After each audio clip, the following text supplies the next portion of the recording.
Mekah, Madinah, mana pergi tak? Janganlah. Ada orang salah faham dia cakap dengan saya. Apa bagi rezeki, ada orang rezeki dia apa? Cepat kahwin. Ramai dalam ni orang Melayu beragama Islam kan, kita tengok kan.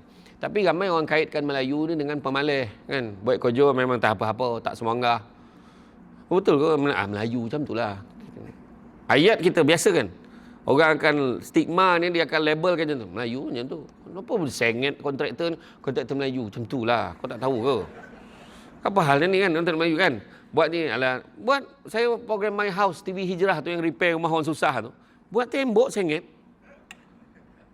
Kat rumah saya dulu, saya dah pindah rumah lain lah. Dulu rumah tu masa buat buat awning kan, buat berdekat porch depan tu, buat awning depan kan. Dia confident dia tobok lubang, lepas tu dia pasang dah tak sama lah lubang tu dengan batang tiang tu kan. Dia punya asas mak jerangka tu macam mana pula ni? Tak apa, kau cip punya hal dia tu. Dia screw kan yang lubang tu. Kemudian dia buat lubang baru nak lekatkan dekat tiang tu kan. Akhirnya apa berlaku bila hujan? Bismillahirrahmanirrahim. Assalamualaikum warahmatullahi wabarakatuh. Alhamdulillahirabbil alamin. Wassalatu wassalamu ala asyrafil anbiya wal mursalin wa ala alihi wa sahbihi ajma'in.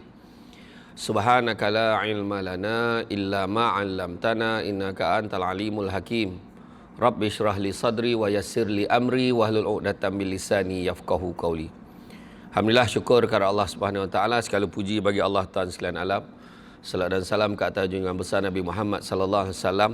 Masih banyak saya ucapkan kepada Al-Fadil Tuan Pengerusi Acara, barisan kepimpinan tertinggi, seterusnya pegawai, tuan-tuan dan puan-puan yang dikasihi sekalian. Alhamdulillah, syukur sangat-sangat dengan limpah dan izinnya dapat kita bersama-sama pada pagi ini berada di dalam majlis ilmu, yang mana Nabi sebut barang siapa yang mengikuti jalan-jalan ke majlis ilmu, maka Allah akan menganugerahkan kepadanya jalan-jalan ke syurga. Amin. Mudah-mudahan. Jangan lupa hashtag pergi syurga balik hari kan? Jadi hari ni tuan-tuan, sebab kata orang, saya datang daripada Negeri Sembilan. Kata adat banyak kiasan, ditunjuk dia tetapi bukan. Bergulung pendek panjang direntangkan, memang takkan faham kalau tak direnungkan. Makan sirih berpinang tidak, pinang ada di kota Melaka. Makan sirih mengenyang tidak, tagah dek budi dengan bahasa. Jadi apalah rupanya bila pengacara majlis bagi pantun, takkan saya tak jawab kan. Berjalan-jalan di atas titi, di hujung balai nampak cahaya. Sudah lama kita menanti, akhirnya mikrofon ni sampai kat saya. Lama bona kau berburak kan, bagilah aku copek kan.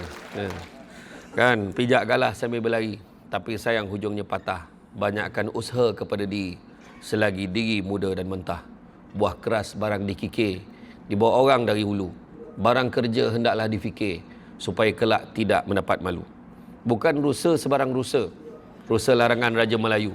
Usahlah kita membuang masa, masa berjalan lepas selalu. Terbang indah si kunang-kunang, cahaya bertebaran jadikan hiburan. Perkara yang lepas usahlah dikenang, penyesalan kemudian jadikan pengajaran.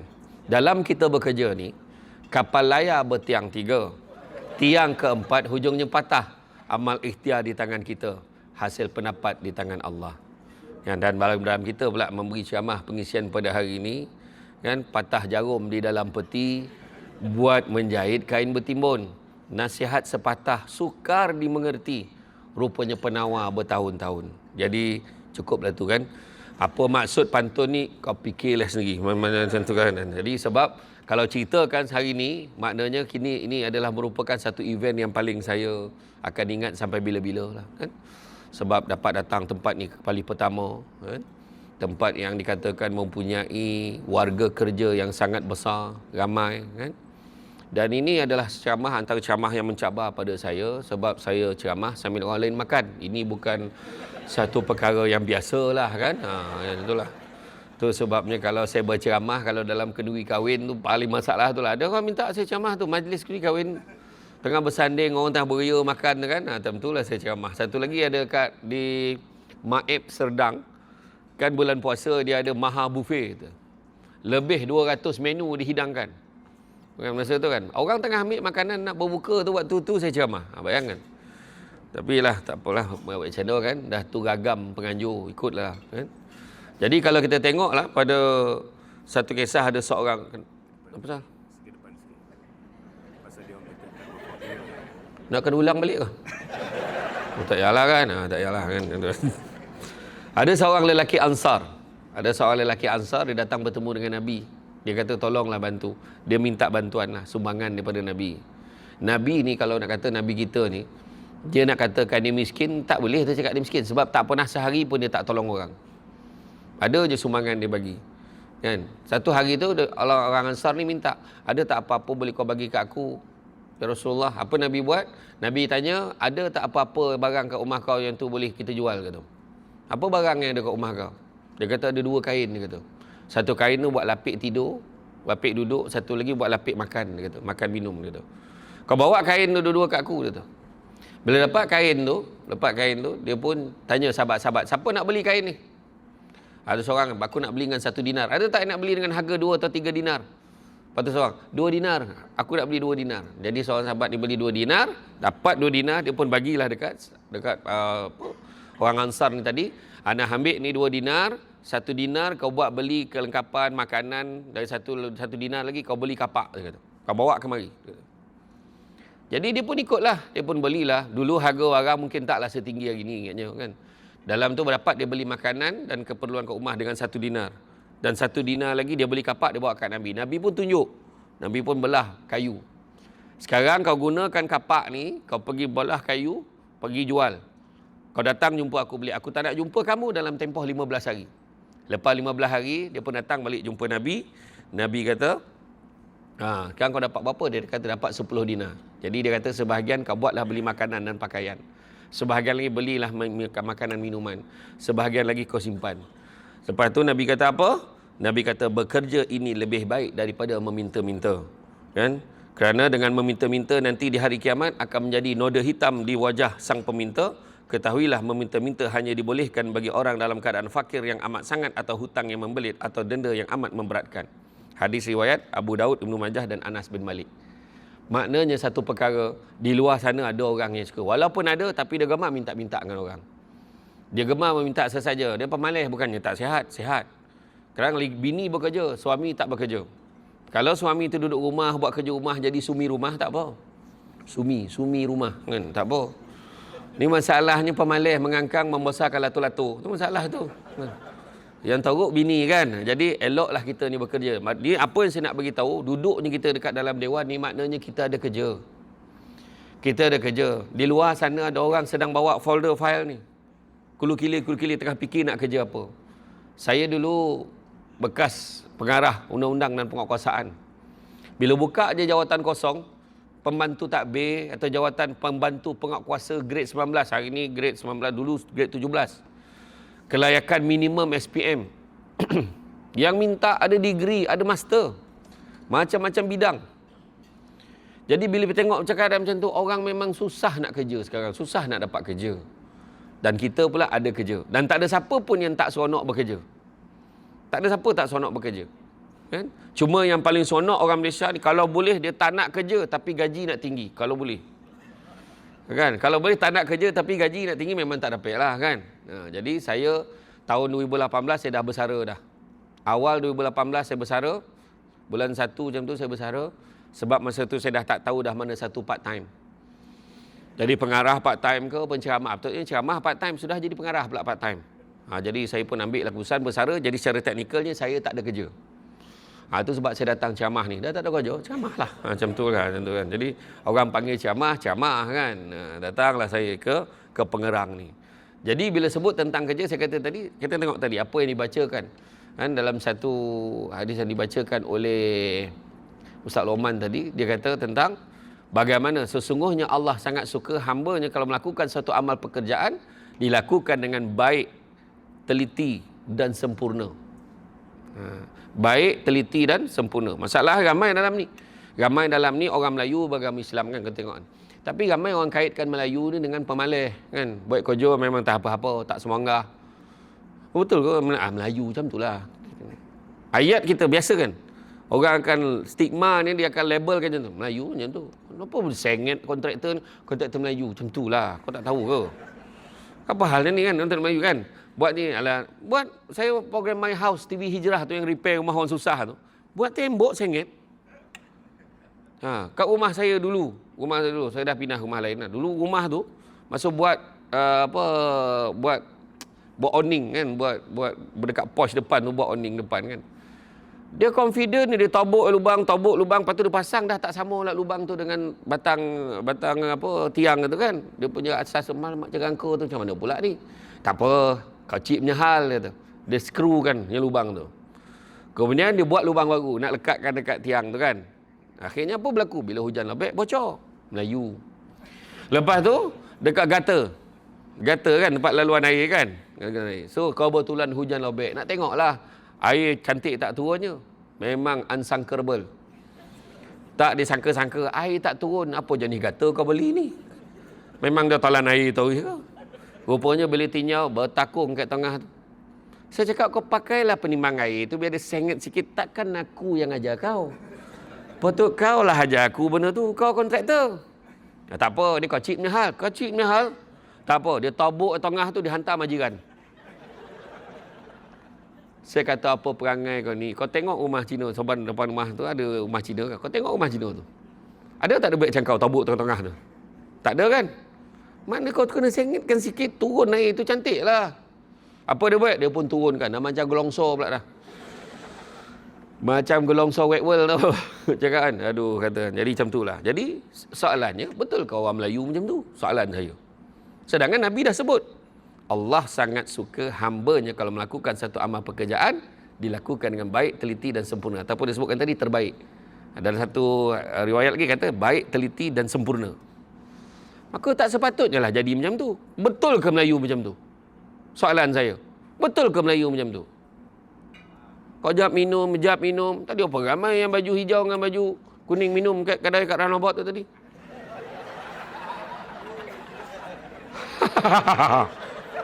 Kau ingat aku tak report? Aku report kan? Tak adalah, tak. Dia memang tadi sambil dia memang dia bungkus je. Tak ada yang minum kat sana. Saya nampak tadi macam tu lah. Cover. Tak. Betul ke Melayu macam tu? Kau jap minum. Lepas tu malas, lepas tu lambat. Betul ke Melayu macam tu? Saya tanya ni. Ramai yang cakap, sebenarnya memang ya Melayu macam tu. Cuma, bila ditambah dengan nilai Islam, tak sepatutnya Melayu macam tu. Faham tak? Tu kena faham. Kalau Melayu saja memang. Melayu macam tu. Tapi dia Melayu beragama Islam, tak sepatutnya macam tu. Sebab ada, Melayu ni tak sepatutnya. Janji ada. Okeylah tu. Daripada tak ada. Okeylah tu, janji siap. Daripada tak siap, dia nak suruh siap, aku siap lah. Takat tu lah. Asbol kan, asal boleh. Itulah penyakitnya kan. Itulah dia. Jadi makna kata kena buat yang terbaik. Jadi sebenarnya bila sebutkan tentang, saya dapat tahu ni kata satu organisasi yang besar kan. Alhamdulillah nak masuk sini pun bukan kaleng-kaleng lah, bukan senang lah. Macam-macam tapisan yang dibuat kan. Nak masuk Kementerian lagi dah, nak masuk dalam ni. Kena berhenti dulu, kena cek dulu satu-satu kan. Betul lah tu, balik sekarang nak kena cek bawah ada bom ke tak. Kena cek, macam tu lah, memang sensitif kan kawasan ni kan. Dan saya difahamkan dalam ni memang orang kaya-kaya ramai. Sebab katanya tak sampai nak belanja duit. Duit gaji tak sampai belanja lah. Tu yang minum pun kedai-kedai macam tu, kata tapi roundabout macam tu je kan. Macam tu lah kan. Jadi macam tu lah. Jadi mudah-mudahan kan berkat rezeki kita bekerja lah dengan baik. Apa-apa pun dalam hati kita ni, ialah bab-bab bekerja ni kan, kita kena ada satu sifat yang baik. Itu sebabnya kena install dalam hati kitanya. Kena install benda-benda baik dalam hati kita. Ada 5 software yang kita kena install dalam hati kita. Dalam nak dapat kehidupan bekerja yang baik lah kan. Yang pertama kena install sabar. Sabar banyak. Kerja memang sabar. Kalau kerja dengan panis dengan banyak ni kan, dengan kena marah, dengan apa tu biasa. Kan? Iya. Kalau nak ikutkan bukan senang. Saya sendiri pun ni Allahu Akbar. Bukan senang nak sampaikan pengerang ni, Allahu Akbar. Satu-satu sekotol ceramah hari ni kat sini. Betul kan? Lepas ceramah pengerang, petangan kena pergi Negeri FM kat Seremban. Lepas tu malam ni dibanting. So pagi Kajang, lepas tu Penang dah 2 hari. Macam tu lah kerja. Tak tahu soalan tadi. Tuan apa tadi tanya, masa bila jumpa bini? Tashenggo ya. Macam tu. Kan on tak on, on. Alah, sudah macam tu lah. Yang faham, tak faham sudah letaklah. Macam tu lah. Jadi nak buat macam mana? Kan? Tu sebab bini saya bising tu camah. Tu kan. Baru balik pada umrah itu. Saya balik pada umrah tu cerita tadi, balik pada umrah. Lepas tu terus sambung ceramah di kedutaan Malaysia di Kuwait. Lepas tu baru balik. Tu yang suara saya macam songau sikit ni kan. Bukan sebab dek sejuk tu panas mana. Minggu lepas di Madinah 44 degree tengah hari. Di Kuwait pernah cecah 62 degree. Tapi yang menyebabkan demam tu sebab bilik tu sejuk mana. Bilik sejuk pula dan tak ada siapa pula nak temankan kita. Yang faham lah, tak faham sudahlah. Macam tu lah kan. Jadi macam tu lah keadaannya. Jadi memang tu sebab suara berubah tu balik-balik ya sampai rumah tu dah siap pergi Kuantan mak Cabah di Kuantan. Tu rumah dia pergilah. Macam mana kena biasakan. Jadi sini pun saya difahamkan ramai yang PJJ. At least PJJ tu boleh bercinta, boleh ni, you macam mana, you okey. Daripada saya balik memberikan harapan palsu. Sampai-sampai dah nak keluar balik. Abang balik ni keluar balik. Macam tu lah. Kena sabar. Tu sebab jangan minta suami popular. Ayat kan. Kan? Jangan minta suami. Iya. Jangan minta suami. Iyalah biasa-biasa suam-suam kuku pun tak apalah kan. Iya, poning kepala. Pergi sana sini tu sebab tadi kan saya kan dekat Rombak tu ada satu kedai ramai orang. Saya minum kedai depan tu tak ada orang. Biasanya kedai yang tak ramai orang tu tak sedap. Tapi tadi bolehlah. Saya nak telur yang lebih masak saya kata. Makan tadi sedap lah dia kata. Lepas tu rasa bukan orang Malaysia rasa cara cakap lain sikit. Kan? Tapi alhamdulillah sedap makanannya. Nasi lemak ayam KFC. Kena scam kan KFC apa. Kan? Tapi sedap lah, sedap. Jadi itulah. Jadi pertama sabar. Hidup kita ni kena sabar. Mesti ada ujian dan dugaan kita. Sebab kita tengok kan dekat ayat kan safety first, results matter. Lepas tu dia kata apa? Winning together. Nurture trust. Nurture trust dengan let's communicate. Nampak tu. Nampak dalam keadaan ni sekarang ni semua nak together. Kan? Semua nak bahagia. Professional satu lagi. Ada satu lagi dia matlamat program ni nak membentuk sikap profesional. Macam mana nak profesional? Kalau Syed tak perhati dengan orang ya. Kau tengoklah, dia naik pangkat pada dia. Pada dia kita ni apa? Dia macam tu masalah tu. Kan memang sampai bila-bila pun lah kan. Kau dah faham profesional dah. Merit orang nak bagi dekat dia. Bukannya seorang-seorang buat keputusan. Dia ada satu komiti yang akan decide siapa akan naik pangkat. Siapa yang ni. Lepas tu marah kau tengoklah. Kursus pergi luar negara entah dia. Kursus pergi Sarawak hantar dia. Kursus pergi Kota Tinggi hantar aku. Dia marah. Pergi kursus pun marah. Ada kecoh betul lah. Susah kita kalau hidup macam tu. Hidup ni jangan mungut. Bayangkanlah. Jangan mungut. Itu sebabnya ada seorang Nabi. Ada seorang Nabi. Tak disebutkan Nabi yang mana. Dia beribadah selama 50 tahun. Selepas 50 tahun. Kan, dia kata Dia kata ya Allah masukkanlah aku ke dalam apa ni? Allah Taala beritahu macam ni. Allah beritahu dia sesungguhnya aku ampunkan dosa kamu. Wah, dia pun cakap, bukankah aku ni tak ada dosa? Dia kata macam tu. Ni sekadar nak bagi pengajaran jelah kisah ni. Dia kata bukan aku tak ada dosa. Kemudian Allah perintahkan sebatang pokok menghempap kaki Nabi ni. Tak dapat tidur dia malam tu. Sakit kaki bangkak, badan nyut-nyut. Mengoning-ngoning orang ni 9 kata. Nyut-nyut kata orang Kedah kan. Jadi bila esok tu sakitnya, esok tu pokok tu bersuara. Dia beritahu, Allah memberitahu kepada kamu, sesungguhnya ibadah kamu yang 50 tahun itu tak dapat menebus satu keluhanmu kepada Allah Subhanahu Wa Taala. Nampak? Berapa kali mengeluh sehari, tu cakap. Kan, semayang dah lah tak berapa ada. Kan? Contohlah orang lain lah, sini okey, tempat lain. Kan semayang dah tak berapa jaga. Kan? Tapi mengeluh banyak. Kenapa lah macam ni? Alah, itulah. Relax, sabar. Semua orang melalui proses yang sama. Setiap orang ada ujian masing-masing. Nampak tadi makan selera, tapi dalam kepala fikir macam-macam. Betul tak kan? Ada je ni, tengah fikir suami, yang seorang fikir isteri, seorang fikir anak. Aduh, macam-macam hal. Kalau tengah hari ni nak jemput anak, macam-macam fikir. Kan ni ada kerja tak siap lagi, lepas tu ada paper kena bentangan pula yang bagi admin kena ni, kena siapkan pula ni. Lepas tu dah mulalah siap klaim-klaim ni nak kena. Macam-macam yang kita fikir, sabar. Yang kedua, syukur. Syukur dengan apa yang kita ada. Macam saya kata tadi kan, syukur. Tapi kenapa manusia tak bersyukur? Ada 3 sebab manusia tak bersyukur. Yang pertama, sebab sibuk melihat apa yang orang ada sampai terlupa apa yang dia ada. Faham tak? Nampak budak perempuan ni lawa betul budak tu. Dia nak tak kat aku ha? Ya Allah cantiknya budak ni. Dia nak tak kat aku. Aduh harapnya terbuka lah hati dia kat aku. Dia terlupa dia ada bini. Nampak. Kau jangan sebelum aku habiskan cerita tu aku potong siap-siap kan. Jadi macam tu lah kan. Jadi makna dia terlupa apa yang dia ada. Nampak Jadi makna kata dalam hati kita ni kena belajar syukur. Pertama tak syukur. Tengok apa orang ada. Tengok orang tu ada kereta besar. Tengok tu rumah besar. Sedangkan kita dah ada kereta. Tak ada keperluan pun kereta kita besar. Kita nampak rumah ada rumah bungalow. Banglo. Kan? Bahasa baku bungalow.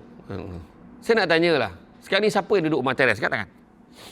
Rumah teres kan? Saya nak tanya. Nak tak duduk rumah banglo? Nak tak? Sebab apa tak nak? Pasal kemas fikir. Kan? Tapi siapa yang tak nak rumah banglo? Betul tak? Tak apalah. Seorang tadi fikir kemas je. Sebab dia terbayang dah kemas tu kan. Tak apalah. Faham. Tapi ada orang dia kata, saya nak. Siapa tak nak? Ada orang cakap macam tu. Tapi simple je. Benda tu datang dengan komitmen. Kemas satu. Satu lagi apa dia? Bil api. Tak dapat macam rumah teres tu. Bil elektrik kan. Mungkin dalam sekarang pun heboh 300 ke 500 mahal rumah teres lah. Kan? Rumah flat dulu. Sekarang dia dapatlah 100 ke 300. Okey lah. Tapi rumah banglo memang 800 ke 1000 lebih. Tak dapat dah. Kita dengan rumah banglo dah besar nak kena pasang kipas banyak, nak pasang aircon. Ataupun tak apalah. Kalau nak jimat satu je aircon kat bilik utama, yang lain pakai kipas hati. Macam yang pahal pula kan. Rumah banglo punya lah nak jimat lah kan. Tak dapat dah. Sebab ramai orang dia nak. Siapa yang tak nak pakai kereta mahal, kereta mewah. Tapi servis dia tinggi. Maintenance dia tinggi. Itu sebab saya kata kadang-kadang kita gemar minta satu benda yang kita tak ada. Itu sebabnya manusia tak bersyukur. Sibuk tengok apa yang orang ada sampai terlupa apa yang kita ada. Bila dah bergaduh suami isteri baru sedar. Rindukan anak. Tak dapat momen bersama-sama. Baru teringat akan sentuhan isteri. Baru teringat suami. Allah. Astaghfirullahalazim. Macam itulah ayat suami tu. Astaghfirullahalazim. Kenapa macam tu? Allah. Macam tu kan? Macam tu lah. Saya tak lakonkan sesiapa. Tapi macam tu lah lebih kurang. Bila dah bercerai-berai, yang jadi mangsa adalah anak. Kan? Barulah teringat anak. Baru teringat isteri. Isteri pula baru teringat suami dulu terteruk pun balik. Jangan ingat senang hidup sebagai bersendirian tanpa suami pun susah. Baik-baik dengan orang tuduh nak rampas laki orang tu. Bila dah jadi ibu tunggal, dia ada satu status yang lain dekat Malaysia ni. Dia lain sikit. Kan? Kita buat baik pun orang pandang serong. Ini ada lah ni. Kau tak tahu ke dia janda? Kau tak tahu ke? Dia kata. Ya, tak. Betul. Tu saya kata, bukan senang. Bukan senang. Dan seringkali lelaki dipersalahkan dan kami sebagai lelaki dah lama redakan keadaan ini. Kan? Macam tu lah. Tapi bab suami isteri ni satu je. Kesian yang paling kesian tu lah. Anak. Tu dia. Keluarga kan. Masa tu lah dah hilang baru tahu. Kedua. Kenapa manusia tak bersyukur? Sibuk melihat kelebihan orang lain. Lupa tengok orang lebih susah daripada kita. Itu kedua. Dan yang ketiga. Kenapa manusia tak bersyukur? Sibuk menyatakan apa yang dia ada hari ini adalah hasil usaha dia semata-mata. Sedangkan apa yang kita ada hari ini adalah dengan izin Allah. Kita cakap dengan orang, kau kalau nak berjaya ikut style aku ni, kita kena dah strategi tau. Kita kena usaha, kena buat macam ni insya-Allah. Aku dulu pun struggle. Tapi bila aku buat macam ni, berjaya. Oh, cik ayat dia. Adalah satu hamba Allah tu, pukul 4 pagi dah bangun hantar roti. Yang satu hamba Allah tu 4 pagi dah bangun nak pergi ceramah. Ada orang tu pukul 4 pagi dah bangun bawa lori hantar barang, hantar roti, hantar apa, hantar barang. Daripada pukul 4 pagi tadi, lepas tu pukul 8 pagi dia tukar pakai uniform jadi pengawal keselamatan. Kemudian pukul 6 petang dia tukar pakai plat t-shirt, pakai apron, ambil upah basuh pinggan dekat restoran. Orang yang sama. Pukul 10.30 malam balik, pukul 11 sampai rumah, anak isteri semua dah bergempangan tidur. Orang ni tak cukup usaha ke? Teruk lagi usaha, tapi Allah belum izinkan dia senang macam orang pref camp ni. Kan? Relax. Ceramah pun makan. Macam mana punya senang, mewah kan? Kan? Ni contoh. Kan? Saya okey je. Saya tengah buat extreme IF. Jadi saya tak terasa sangat kau makanlah macam mana kau nak makan pun. Kan? Tapi betul. Kan? Kemananya ada orang tu struggle. Ada orang, saya ingat pak saudara saya, Uncle Jack, dia dekat CM dia melukis. Dekat CM Central Market dia melukis dulu, dah tinggal lah. Adik arwah abah saya. Dia bila dia melukis, dia gambar potret, melukis. Cantik ni gambar tu. Cantik gambar potret dengan pakai cat minyak tu kan. Gambar hidup tu. Dia kata, satu lukisan ni dapatlah. Saya ingat dari masa tu dia lukis gambar Agong masa ketika tu. Berapa ni cik? Ini 20,000 ni. 25,000 tak lagi dia tu. Oh ya? Senang cik kan? Lukis-lukis dapat 25,000. Dia pun ambil brus tu, ambil ni. Kau cat sekarang, kau buat sekarang. Dekat macam tu. Macam camah lah. Senang lah camah dapat. Saya sebenarnya tak tahu bayar berapa ini saya tak tahu. Saya memang tak tahu sebenarnya. nak menjaga ikhlas tu. Macam tu lah kan. Macam tu. Kan. Jadi bila kita ceramah ni ada yang cakap tu. Masuk lah. Banyak program sana sini. Ni. Dia kata kan. Banyak lah dapat kan. Tak sebenarnya. Cubalah kau ceramah tengok macam mana. Kan. Mengelotak. Takut. Saya ni tengah nervous ni. Tak habis lagi nervous ni sebenarnya kan. Saya pernah ceramah dekat oil and gas di MLNG di Bintulu. Tahu tak satu ceramah dia bagi berapa? 5,000 bagi. Satu ceramah 5,000. Bayangkan 4 ceramah. Ni cerita. Tapi tahu tak apa dia cakap? Murah sangat dia kata. Orang oil and gas ni samalah lebih kurang riak takabur macam korang ni semua lebih kurang lah juga kan. Bak duit mahal ni kan. Tak ada lagu gurau ya. Dia cakap apa? Murah sangat Ustaz kena tinggikan sikit. Sabarlah kata. Rupanya dia sebut lah, orang ni dah 10,000 dah satu ceramah. Orang ni 15,000 satu ceramah. Tak yalah, cukup lah tu. Kau nak dengar ceramah aku pun elok dah cakap ni. Aku dengan ni pun dah terasa banyak mana dah. Ya. Saya rekod saya ceramah dekat Pengerang ni lah. Ada satu jawatan ni, organisasi ni. Saya ceramah ya. Pagi saya ceramah dekat situ, dekat Kota Tinggi belah sini. Kemudian petang saya ceramah dekat Yayasan Yayasan JB ni. Malam saya ceramah kat dataran JB. Pagi dekat yayasan, petang tu dekat area sini. Lepas habis ceramah, yang penganjur tu bagi saya, nah Ustaz, alhamdulillah rezeki cash. Mak borek Saya pun dapat satu envelope ni, mak berat betul. Saya kata rezeki cash, dia kata, terima kasih lah banyak. Saya pun cakap dengan driver saya berhenti dekat Bank Islam tu. Kan sebab saya tak biasa pegang duit banyak kan, sebab orang perempuan beli baru. Dia beli baru, dia macam belerang tau. Dia salam cium tangan, dapat duit kata dia tahu tu semua. Saya cepat-cepatlah bank in kan. Bila saya bank in kan tap maksimum. Situ dah 6,000. Berapa ni? Banyak lagi tak masuk. Masuk trap. Yang belakang dah marah lah, beratur lah mau. Sudahnya total 30,000 satu ceramah. 1 jam 30 minit.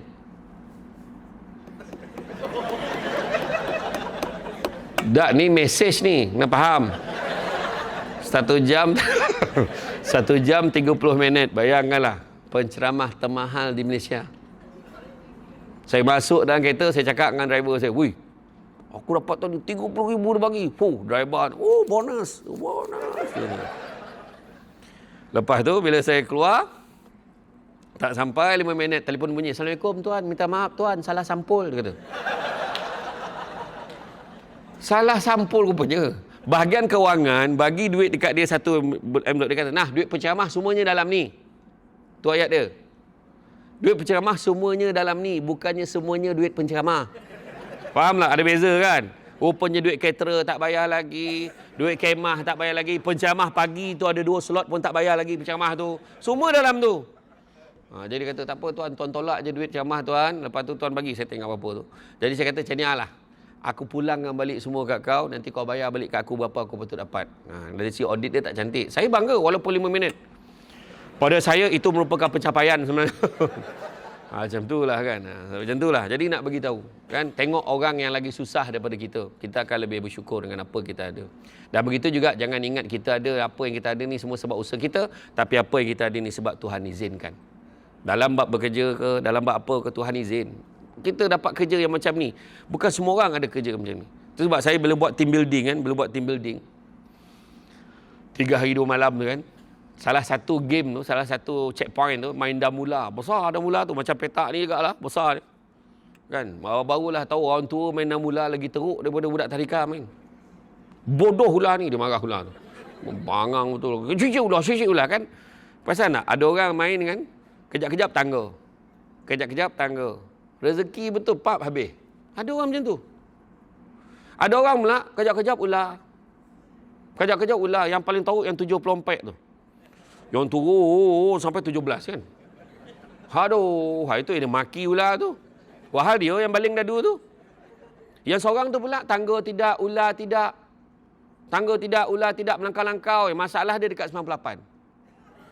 98, 9, 100 undur balik. 98, 9, 100 undur balik. Faham tak kan? Tak, sebenarnya ramai yang tak tahu. Game dam ular ni ada kaitan dengan hidup kita. Kita perasan tak? Bila kita main, kita tetap nak habiskan. Walaupun kita orang lain dah habis ni. Kita tak puas hati, kita nak bagi habis sampai 100 juga. Mana nak habiskan perjuangan kita betul-betul. Ada orang rezeki dia tangga, jajak naik pangkat, jajak naik gaji, jajak naik. Rezeki dia. Professionally, jangan marah. Itu rezeki dia. Kan? Kemudian yang ular tadi. Tak naik pangkat, tapi tukar-tukar department. Tu ular. Kejap hantar sini, kejap hantar sana, kejap hantar sini. Kena sangka baik, Allah bagi kita rezeki macam tu supaya kau pencen besok semua proses kerja kau dah tahu. Yang 98 tadi, macam tuan kita lah kan, tak habis-habis itu dia. Bersambung-sambung kontrak dia. Contoh kan. Maksudnya apa? Maksudnya hikmah dia, khidmat dia masih diperlukan. Macam tu cara fikir. Bak kata Haji Bakir, macam itu cara berfikir. Kan sakil ke, akil ke, macam itulah kan. Iya. Sebab saya kata semuanya ada sebab. Ada sebab orang tua ajar kita main damula ni sebenarnya. Rupanya nak faham tentang proses kehidupan kita. Tentang kerja nak jadi baik ni tuan-tuan dan sekalian. Itulah dia, syukur. Ketiga, percaya pada hikmah. Adalah benda Allah nak bagi kat kita. Adalah benda Allah nak bagi kat kita. Aksiden, apa sebab? Rupanya nak jumpa kawan lama lah. Kau, mana kau tahu aku aksiden ni? Ada kawan-kawan cakap tu aku datang. Aku nak kontak kau tak dapat. Dapat jumpa balik. Nampak tak? Bak kata orang tanam tabu di tepi rumah. Cabut ubi sampai ke akar. Kalau hidup percaya pada hikmah, selaut garam terasa tawar. Untuk makluman, Ustaz Lokman, pengacara majlis semua, pantun saya setakat ni tak pakai teks. Just nak beritahu je lah. Nak beritahu je. Itu sebab saya tadi bila dengar pantun, saya tahu berpaling dengar. Saya nak dengar dulu pantun. Tapi pantun Ustaz Lokman tadi terbaik. Sebab saya pernah dengar ada orang baik pantun. Tak apa-apa pantun ni. Asal bunyi. Main ambil dalam Google. Indah berbalam si awan petang. Berarak di celah pepohon ara. Kan menipu tu. Indah berbalam si awan petang. Awan berarak di celah pepohon ara. Tinggi botol pohon ara tu sampai awan berarak celah pokok tu. Kan menipu agak-agak lah.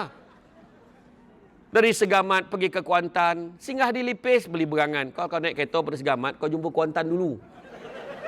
Masa bila kau singgah Lipis. Yang seko tu lagi gila kayak Putrajaya tu. Dari Seremban pergi ke Melaka. Singgah di Perlis. Kau ikut jalan mana? Agak-agak lah kan. Itulah cerita dia. Tuan-tuan, jadi tu sebabnya nak jadi baik kan tu dia. Percaya pada hikmah. Contohlah kita ni kerja je. Kita tak kacau orang. Kan? Dalam Islam dia percaya konsep hikmah tu. Pada orang yang bukan Islam ada yang percaya hukum karma, dia kata. Buat baik balas baik, buat jahat balas jahat. Tapi dalam Islam buat baik kadang-kadang ada gak balas tak baik tapi maksud dia baik. Kita tak kacau orang, kerja je. Tiba-tiba kawan ajak masuk pelaburan. Kita pun masuk pelaburan kena tipu. Nampak muka Samsul Debat macam mana?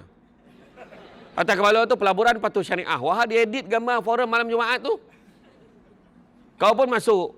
Masuklah 5,000, kata boleh dapat dalam 35,000. Apa? Langsung labur habis duit. Masa itulah dia kata, kenapa? Apa salah aku? Apa salah aku? Ada hikmah dia. Hikmah dia apa? Pertama, lepas ni tak kena tipu lagi dah. Hikmah yang kedua, baru tahu siapa kawan-kawan kita bila kita susah. Nah, ambil lah ni, aku tak ada banyak. Nak ambil lah 1,500 ni. Apa nak ni? Kenapa? Tak ada tu je, aku faham. Aku pernah kena dulu. Ni aku. Wahal dulu kita tak suka dia. Baru kita tahu. Kawan yang sama geng minum dengan kita, yang sama minum kat roundabout tu tadi.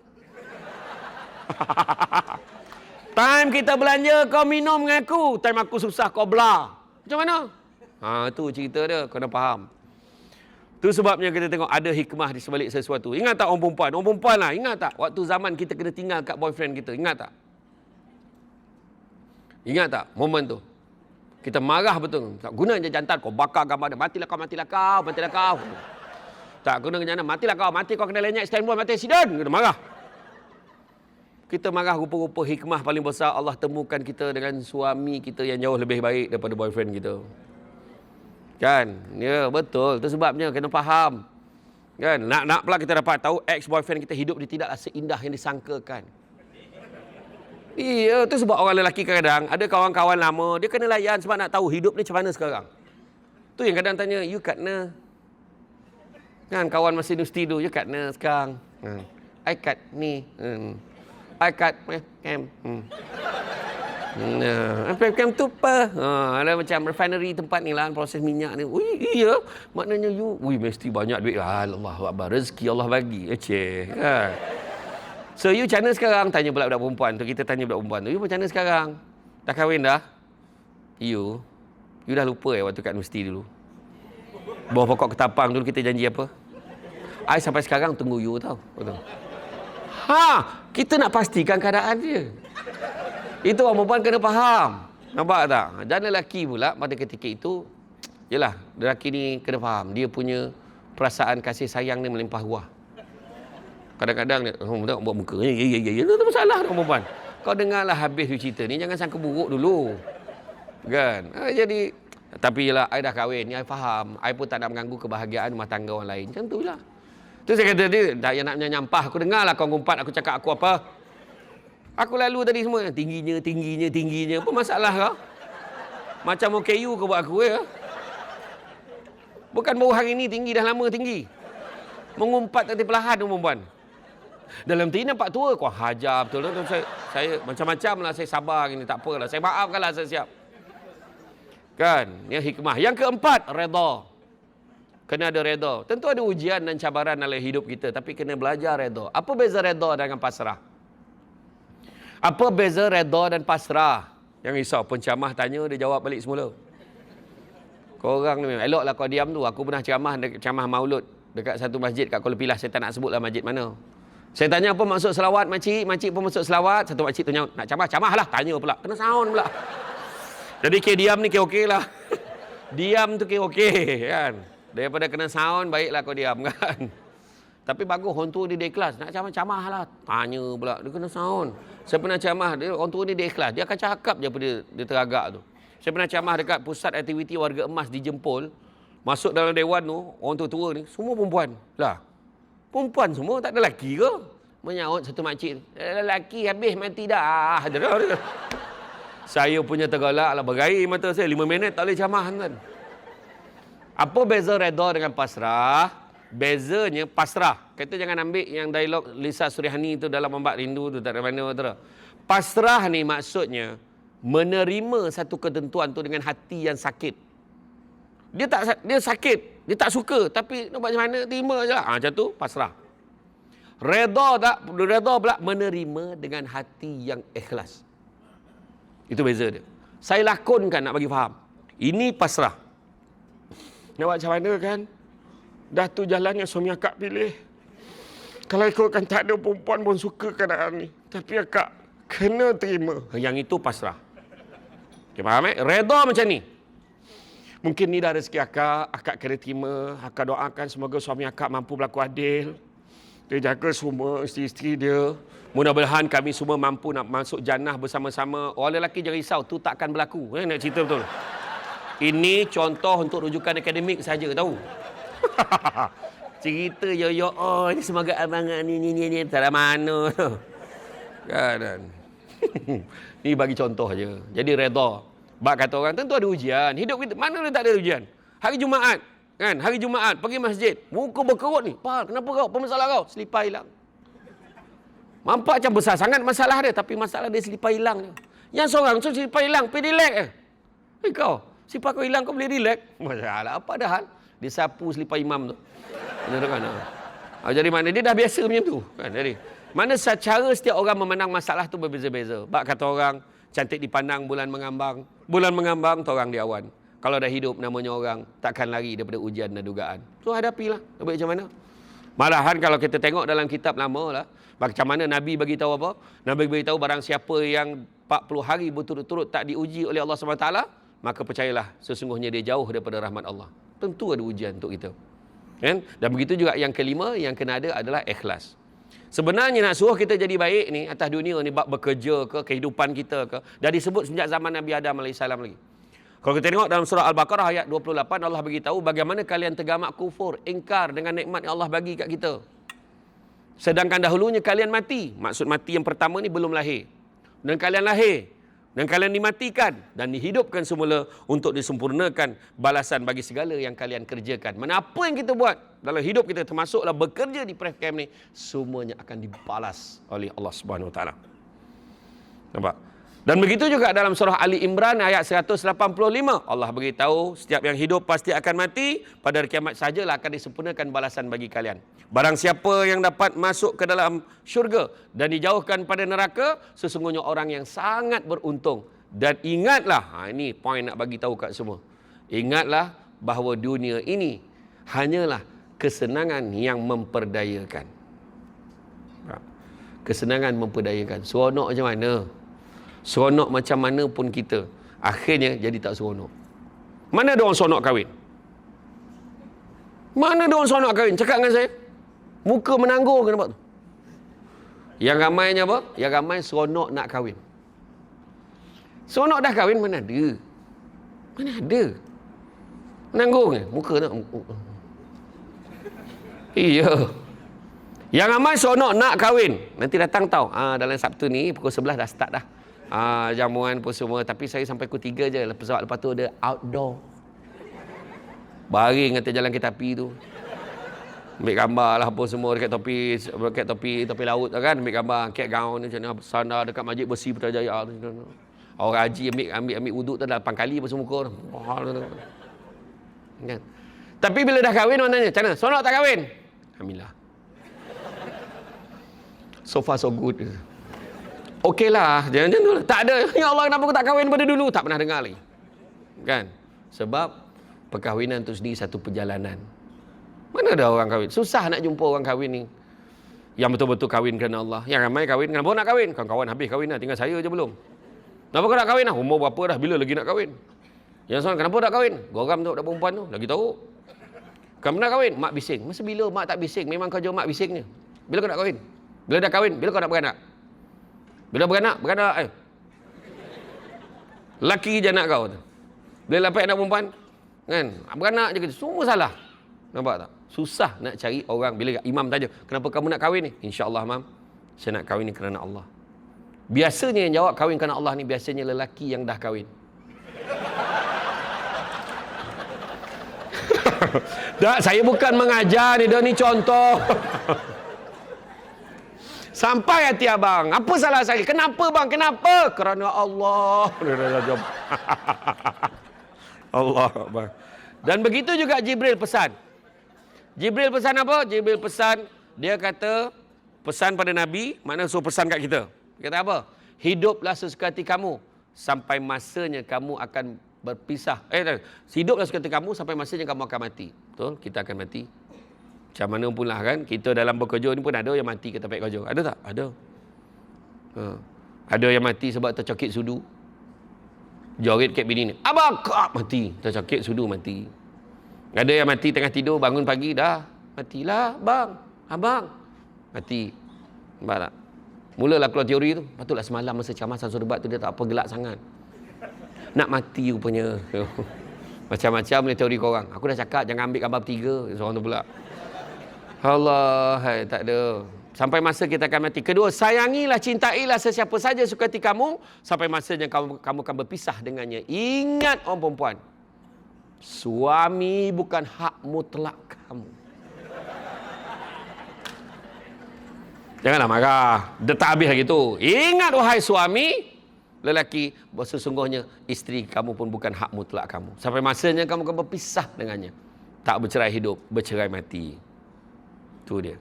Dan yang ketiga, perbuatlah suka hati kamu sampai masanya kamu akan dibalas atas setiap perbuatan kamu. Buat baik pun dibalas. Menipu dekat tempat kerja pun akan dibalas. Tak amanah tempat kerja akan dibalas. Tipu klaim akan dibalas. Semua akan dibalas. Ingat tu. Kesenangan yang memperdayakan. Yalah. Beli kereta baru. Berapa lama rasa baru? Bayar kali pertama dah boring dah. Renew road tax lagi boring. Blacklist pula tu. Aduh. Contohlah, tu cakap diri sendiri tu. Iya, sampai masa boring. Berapa lama? Rumah baru. Oh gila, datang dekat Kota Tinggi dulu. Tengok rumah-rumah, ada satu rumah besar. Aku kalau ada duit nak buat rumah macam ni. Sekarang tak heran rumah tu dah buruk dah. Tiba-tiba ada perumahan baru naik lagi. Akan ada lagi yang lebih baru daripada itu. Macam mana? Nampak tak? Tu sebabnya, jangan mudah terpedaya. Jangan mudah terpedaya. Oh, dia pangkat nombor 1 dekat pejabat tu. Gila, pangkat nombor 1 tiba-tiba kat masjid kat tiang tu. Kenapa tu? Pencen. Sampai masa pencen. Saya sendiri dulu pengarah undang-undang dan penguatkuasaan. I'm a legal advisor previously, you know. Nampak kampung ni kan. You can take Syamsul out from Negeri Sembilan, but you cannot take Negeri Sembilan out from Syamsul. Remember that. Main. I'm a legal advisor, you know. Tapi sampai masa saya bersara, saya dah ada kad pesara.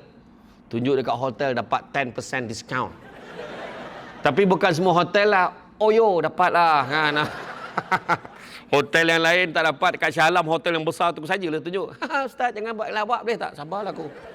Dia boleh setahun aku jangan buat lawak. Sabarlah aku. Aku betul-betul ni nak pakai dapat diskaun kan. Itulah. Kena terima. Jangan kita terpedaya. Kesenangan memperdayakan. Malahan Jibril sambung. Jibril kata apa? Dia kata kemuliaan seorang mukmin adalah bangunnya waktu malam beribadah pada Allah. Dan keperkasaannya. Ini penting ni. Keperkasaannya adalah ketidakbergantungannya kepada manusia yang lain. Minta-mintalah Tuan ni nampak kerja aku. Kan? Mana yang paling pangkat, meja mana yang pangkat paling tinggi sekali? Tuan tunjuk sikit. Tu yang saya duduk tadi. Orang semua komplain. Tengok dia sedap lah beridang, kita ambil sendiri makanan. Contohlah. Contoh. Tapi yang kita tak tahu, lagi istimewa, lagi besar tanggungjawab. Kita ambil sendiri, kita beri tambah berapa banyak kau nak ambil. Dia berat je. Tanggungjawab besar tu sebab saya cepat naik atas. Sebab tanggungjawab besar kat meja tu. Kita bergantung pada manusia. Ni bos-bos kita ni, dia pun ada tanggungjawab. Kita bergantung pada dia, dia pun bergantung pada Allah. Buat apa bergantung pada manusia? Kita akan kecewa. Minta-minta lah Tuan tu nampak kerja aku, boleh aku naik pangkat. Kita akan kecewa. Ingat, siapa yang pernah pergi umrah, dia akan ada peluang pergi ke Taif. Siapa pergi Taif, dia akan singgah satu masjid namanya Masjid Abdullah Ibnu Abbas. Masjid Imam Ibnu Abbas. Ingat tak apa pesan Nabi masa Nabi doakan dekat dada dia tu, sentuh dada dia, Nabi doa Allah mafaqihu fi din wa alimhu ta'wil. Salah satu doa yang mendatangkan kesan pada saya lah. Di hujung doa tu Nabi sebut apa? Kalau satu dunia ni berhimpun nak bagi keberuntungan kepada kamu, nescaya kamu tidak akan mendapatkannya melainkan sekadar yang Tuhan dah tentukan untuk kamu. Kau bodeklah dia sampai ke lantai pun, kau takkan dapat kalau Allah dah tulis bukan kau punya. Dan kalaulah satu dunia ni, Nabi kata, kalau satu dunia ni berhimpun nak memberikan kemudaratan kepada kamu, nescaya kamu tidak akan mendapatkannya melainkan sekadar yang Tuhan dah tentukan untuk kamu. Jangan takut, kerja je elok-elok. Nampak tak? Bila kita kerja elok-elok, mudah-mudahan Allah balas kita dengan yang terbaik. Tengok prinsip ihsan. Bila bekerja kena ada prinsip ihsan. Kerja elok-elok ni. Kan? Results matter. Kerja elok-elok, dapatkan yang terbaik. Betul. Kan? Walaupun tak ada bos. Ni ada bos pun kerja kau mana? Bila bos tak ada, bila tak ada supervisor, bila tak ada yang mantau kerja kita, let lu bos tak ada. Kan? Benda tu saya dah check dah berlaku ke banyak tempat kecuali pref camp ni. Kena cover saja, takut tak panggil lagi. Kan? Kerja elok. Dia macam prinsip ihsan. Contoh orang perempuan. Lelaki diam tau. Saya tanya orang perempuannya. Orang perempuan naik kereta. Nampak traffic light. Ada countdown. Traffic light tu 130 saat lagi. 129. 128. 127. 126. Tak ada satu umat pun dekat situ pada ketika itu. Jam 12 tengah malam. Dan tak ada CCTV. Saya nak tanya. Apa yang akan orang perempuan lakukan?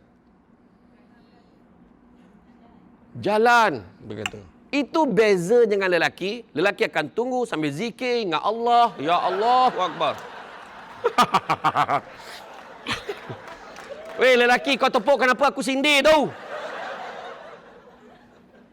Masa tu orang perempuan memarah. Tak penat ke jadi munafik? Dia kata macam tu. Tak, itulah maksud dia. Maksud dia, walaupun ada orang ke tak ada orang, kita tetap ikut peraturan. Kita tetap buat kerja sesungguh. The do and the don'ts tu kita patuh. Iya. Nampak tak? Macam kita nampak kan kat restoran mamak tu, tengok tak pekerja. Okay. Duduk pun tidak ni. Sebab bos dia ada dekat cashier. Tapi bila bos dia tak ada dekat cashier tu, dia masih lagi kerja macam tu. Sebab ada CCTV. Itu maksud ihsan. Dia tak nampak bos dia, tapi dia yakin bos tu nampak dia. Macam tu lah. Allah ada CCTV yang maha hebat untuk tengok kerja kita. Nampak tak? Iya. Itu sebab kita kena faham konsep ni. Jadi sebab kerja kena kerja elok-elok. Macam tadilah Nabi pesan, Allah sangat suka hamba-Nya kalau melakukan satu amal pekerjaan, dilakukan dengan baik, teliti dan sempurna. Kita sekarang berada pada zaman yang sangat kritikal, zaman yang sangat meruncing. Kita berada di penghujung zaman. Banyak sangat tanda-tanda. Nabi kata apa? Tanda-tanda akhir zaman antaranya apa? Antaranya, Nabi kata, seorang ibu melahirkan tuannya. Ada dah. Banyak kan? Dia bagi mak dia jaga anak dia. Tak apalah bagi jaga anak. Satu dia sound mak dia. Kan saya dah bagi gaji bulan ni. Ambil je lah. Mak bising kenapa? Jaga je lah. Wah, dia sound mak dia macam tu. Sedangkan mak ni tolong jaga. Yang upah kita bagi tu tak boleh cover pun apa mak kita buat untuk anak kita. Terima kasih mak ni, tanda terima kasih. Saya tahu tak cukup pun. Macam mana pun saya bayar mak tak pernah cukup. Macam tu cakap. Nampak tak? Antara tanda akhir zaman. Kan? Lepas tu urusan umum diberikan pada mereka yang bodoh. Banyak betul orang bodoh hari ni pegang jawatan. Bodoh betul. Bukan sikit-sikit bodohnya. Banyak. Saya tak sebut Malaysia ni. Mana dah tak tahulah mana. Betul. Berleluasanya al-harj, Nabi kata. Berleluasanya pembunuhan. Hari-hari. Sikit-sikit bunuh. Sikit-sikit bunuh. Tak puas hati bunuh. Panggil bini masuk bilik hotel. Dekat Batu Gajah. Zap. Bunuh bini dia. Bini dia dalam proses nak bercerai dengan dia. Dia bunuh dalam bilik tu. Masalahnya hotel tu aku selalu nginap situ. Aku langsung tak nginap situ dah. Takut dah kena bunuh lah situ. Kan? Ya hari ni bunuh. 3 hari tak balik. Sudah. Mati dah ni. Nampak kan? Sekarang pembunuhan. Tu belum cerita lagi. Lahir-lahir senapang sibuk nak jadi perempuan. Lahir-lahir senapang sibuk nak jadi perempuan. Apa yang kau tak faham? Kan? Berapa ramai tau pergi ke Thailand. Nak buang senapang, buang lato-lato. Dia buang, syarat sign exclusion clause tu. Supaya kalau jadi apa-apa, dia tanggungjawab. Berapa ramai yang mati? Pendarahan tak berhenti. Lepas potong tu. Lepas tu apa buat? Dah mati. Longgokkan dengan mayat lain. Bakar sekali. Bayangkan. Saya sebenarnya adalah wanita yang terperangkap dalam tubuh lelaki. Kau bunuh orang, kau tahulah. Tak ada kerja lain. Betul. Ada yang macam tu. Ya Allah. Macam-macam. Tu sekarang ni kan. Tu cabaran ni sekarang ni. Bayangkanlah lelaki nak kahwin dengan lelaki. Perempuan nak kahwin dengan perempuan. Legebet ni lah. Kita tak boleh sebut huruf tu. Takut kena ban pula live tu. Tu. Legebet je saya sebut. Bukan Lady Bird. Legebet. Pusat Konservasi Bukit Merah yang menjaga orang hutan. Orang hutan pun kemurungan tengok manusia macam tu. Lah manusia ni dah tak kona, dah jantan betina weh. Kata betul orang hutan tu. Kalau dia translatekan bahasa isyarat dia cakap tu lah. Iya. Tanda-tanda akhir zaman. Antara lagi tanda akhir zaman, rumah makin besar, orang makin tak ada. Betul? Rumah makin besar, orang makin tak ada. Betul ke tidak? Anak seorang masuk asrama. Seorang masuk universiti. Tiba-tiba nak kahwin lah. Nak kahwin lah. Rumah makin besar, orang makin tak ada. Pangkat makin tinggi, akal sihat semakin rendah. Melancong satu dunia, jiran sebelah rumah pun tak kenal. Perubatan semakin canggih, penyakit semakin banyak. Pendapatan semakin meningkat, ketenteraman jiwa semakin kurang. Kualiti ilmu semakin tinggi, kualiti emosi semakin rendah. Jumlah manusia semakin ramai, kemanusiaan semakin kurang. Pengetahuan semakin bagus, kearifan semakin berkurang. Semakin banyak teman di dunia maya, teman sejati makin tak ada. Air minuman semakin banyak jenis. Air bersih semakin berkurangan. Air minuman banyak jenis. Extra Joss, Tembici, Tembikai leci, kopi campur tembikai, bantai lah hanya tu kan. Pakai jam tangan mahal tapi tak pernah tepat waktu. Ilmu makin tinggi, adab semakin rendah. Belajar semakin mudah, belajar kat media sosial je. Belajar semakin mudah, guru semakin tidak dihargai. Bila ada penceramah-penceramah, ada pendakwah-pendakwah tertentu ditangkap, habis dibalun semua penceramah macam tu. Yang membalun tu pula, kain pun tak cukup pakai kat badan. Yang membalun tu pula bukannya sasiahnya elok sangat, tapi membantai orang. Biasalah tu saya sebut. Dalam dunia ni macam kita kena faham, tak ada yang sempurna. Manusia pun tak sempurna. Samsul buat sempurna. Tak sempurna pun. Ibarat seguni beras tentu ada antahnya. Takkan nak dihumbankan satu guni beras tu. Yang kita buat, kita kena ayak, kena tapih, kena saring. Pilihlah yang baik-baik. Macam tu ya. Nabi pun pesan, jangan kamu pandang siapa yang bercakap. Tapi pandang apa yang dia cakap. Itu aja. Nampak tak? Habis dibuat senarai kronologi pencamah-pencamah ni. Kan? Macam-macam. Kemudian teknologi semakin canggih, fitnah dan aib semakin tersebar. Jadi apa yang kena ada? Yang kena ada dalam diri kita, dalam bekerja ni, kehidupan bekerja. Yang pertama, kita kena jujur. Jujur. Jangan menipu. Jangan tipu, jangan pecah amanah, criminal breach of trust, criminal misappropriation, money laundering, macam-macam kesalahan-kesalahan yang kita buat. Jangan tipu klaim. Klaim tidak pernah menambah pendapatan. Klaim hanya cover sebahagian saja yang boleh kita klaim berdasarkan kelayakan kita. Ada yang tipu mileage. Ada mileage pun nak tipu. Tak payahlah. 5 orang pergi kursus yang sama. Bagian kewangan buat query. Kenapa klaim beza-beza? Kenapa dia ni tinggi sangat? Kenapa awak ni rendah sangat? Kita pun marah. Macam duit mak ayah kau. Sebab bukan duit mak ayah dia lah dia query. Jawablah dengan jujur. Kenapa saya klaim saya tinggi? Saya tak tahu jalan. Dekat roundabout tu je saya pusing 3 kali. Simpang mana yang harus kutuju? Itu sebab klaim saya lebih daripada orang. Agaknya macam tu lah. Kan? Jujur. Yang kedua, amanah. Jaga amanah. Jangan guna harta benda syarikat, organisasi kita untuk tujuan peribadi. Jangan. Apa yang patut kita buat? Sepatutnya kita kena siapkan banyak ni dalam sehari. Kebiasaannya. Tapi kita saja lengah-lengahkan. Tak apalah ni. Sedangkan kita boleh buat lebih. Maka amanah tu dah tak ada. Nampak tu? Jaga amanah kerja kita. Barulah berkat hidup. Jaga amanah. La imana liman la amanatalahu wala dina liman la ahdalahu. Tak beriman orang tak jaga amanahnya. Tak beragama orang tak laksanakan janjinya. Jaga. Jangan guna mesin photostat pejabat untuk photostat minat mesyuarat persatuan penduduk. Jangan guna mesin photostat pejabat untuk photostat surat beranak anak untuk tujuan sekolah. Tak halal untuk tujuan peribadi. Wah, kat luar kat kedai tu kita boleh bayar je 3 sen, 5 sen. Bayarlah. Selai bayar. Gunakan mesin photostat atau photostat selit gaji untuk apply personal loan. Tak ada kena mengena dengan kerja kita. Itu tujuan peribadi. Kalau benda kecil macam tu kita tak boleh jaga, macam mana nak jaga amanah lebih besar? Macam mana nak duduk dekat meja utama? Faham? Bak kata seorang pemimpin dalam Malaysia ni. Kalau perkara sekecil ini tidak boleh dijaga, bagaimana ingin menjaga negara? Ini contoh macam itulah dia cakap. Kan? Saya ingat satu kisah. Nama dia Husam bin Nuh. Husam bin Nuh ni dia seorang hamba nama ni Mubarak. Mubarak ni hitam betul. Badui. Berkilat. Metalik. Hitam dia. Masa tu dia cakap, wahai Mubarak, kau tolong jaga ladang buah ni. Aku nak outstation 3 bulan. Nak pergi berdagang 3 bulan. Lepas 3 bulan dia balik. Wahai Mubarak, kau tolong petik 3 biji buah. Kau bawa kat aku. Kau pilih buah yang paling manis sekali. Dia pun bagi. Buah yang pertama, masam. Tak apa. Buah yang kedua, pahit. Buah yang ketiga, tawar. Apa kau jual kau ni Mubarak? 3 bulan aku bagi kau jaga ladang buah ni. Takkan kau tak tahu mana manis, mana masam, mana pahit? Demi Allah, kau pesan kat aku suruh jaga. Kau tak pernah suruh aku rasa. Maknanya tak rasa pun buah-buah tu. Cuba kalau kita.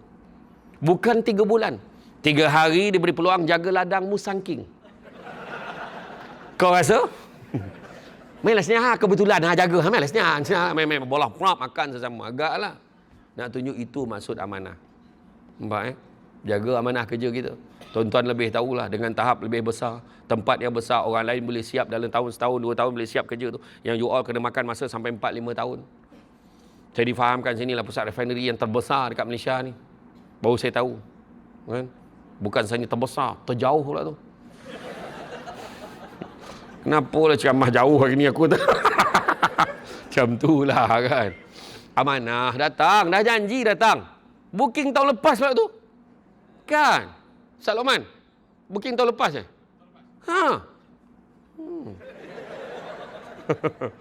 Jadi lagi satu lagi ceramah saya tu sebab saya pergi umrah pun setiap bulan ni. Habis ni kan 19 bulan ni pergi lagi. Pergi dengan syarikat berbeza-beza. Saya pun nak jaga amanah tu. Itu sebab saya tak terikat. Saya tak buka travel sendiri. Tak nak lah. Malas aku bergaduh dengan Arab ni. Hotel tak apa. Benda banyak masalah kan. Lagi satu lagi. Kalau saya terikat kontrak dengan mana-mana syarikat travel, akan ada isu. Isunya apa? Trip yang aku tak pergi pun dia letak muka aku. Confirm yang saya sudah buat lagi? Confirm. InsyaAllah confirm. Seminggu sebelum, last minute dia tarik diri. Ceramah dia banyak sangat. Tengok tu. Dah aku kena marah. Ya. Bulan 9 tu saya pergi dengan Redha Kemara. Yang ni bulan ni saya akan pergi dengan UK Travel pada Sarawak. Saya pergi dengan Andy Teka. Indonesia dia react video saya yang gelap menangkup tu. Tu dia pergi dengan saya. Lepas tu bulan 11 saya pergi dengan TH Travel. Bulan 12 saya pergi dengan syarikat daripada Singapura. Bulan 1 saya pergi dengan Yugo Travel, pergi dengan Ajak Shiro. Bulan 2 saya pergi dengan syarikat Redha Kemara sekali lagi. Senang macam tu, saya tak terikat. Lagi satu, saya tak jadi mutawif, saya jadi peserta. Senang. Betul. Jadi mutawif kan aku bagi taklimat, habis dia tinggalkan travel, dia dengar taklimat aku, tu masalah dia. Kan tu tak boleh. Kan? Jadi saya tu. Lagi satu lagi, saya customkan, siapa pergi dengan saya tu saya customkan package. Masuk Taif dulu. Masuk Taif dulu, kemudian terus buat umrah. Senanglah, pakai baju pun tak adalah lama sangat jaga ihram. Kemudian pada Mekah ke Madinah naik bullet train. Macam tu lah. Tu yang saya buat. Dia orang semua ikut, setuju, baru saya pergi dengan dia orang. Macam tu je lah. Jadi macam tu lah. Amanah nak kena jaga. Kemudian yang ketiga, jaga hubungan satu. Bila ramai, macam-macam ragam. Kena jaga hubungan satu dengan yang lain. Jangan saling jatuh menjatuhkan. Jangan. Kita semua ni satu tim. Winning together. Nampak tak? Kena bersama-sama. Kalau nak jalan laju, jalan seorang-seorang. Kalau nak berjalan jauh, berjalanlah bersama-sama. Deep betul. Saya ulang balik. Kalau nak jalan laju, jalan seorang-seorang. Tapi kalau nak berjalan jauh, berjalanlah bersama-sama. You all boleh bertahan selama ini sebab berjalan bersama-sama. Faham? Yang lambat tepuk tu dia lambat faham. Balik nanti, orang perempuan pegang tangan husband. Abang, kalau abang nak jalan laju, jalan seorang-seorang. Tapi kalau abang nak jalan jauh, kita jalan sesama. Macam tu. Tu pun nak kena ajar. Iya. Orang tengok kawan-kawan lain, semua melancong pergi UK. Pergi UK, Europe, pergi UK. Kita syek-syek, you burn. Ulu bendul. Suami pun kata, biarlah kita berjalan di U-Burn sayang. Yang penting kebersamaan kita. Itu pun aku nak ajar jantan ni. Cakap macam tu. Faham tak? Iya. Nampak Jaga hubungan. Jangan saling jatuh-menjatuhkan. Dan tadi saya suruh install. Sabar, syukur, hikmah, redha, ikhlas. Tapi ada benda yang kita kena uninstall dalam hati kita. Apa dia? Pertama, buang tamak. Ingat tu. Jangan tamak. Kongsi tak apa. Faham orang perempuan?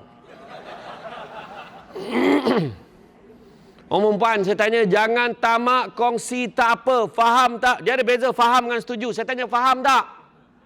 Setuju tak? Tengok. Tuan-tuan, lelaki kena ingat. Orang perempuan dia tak menipu.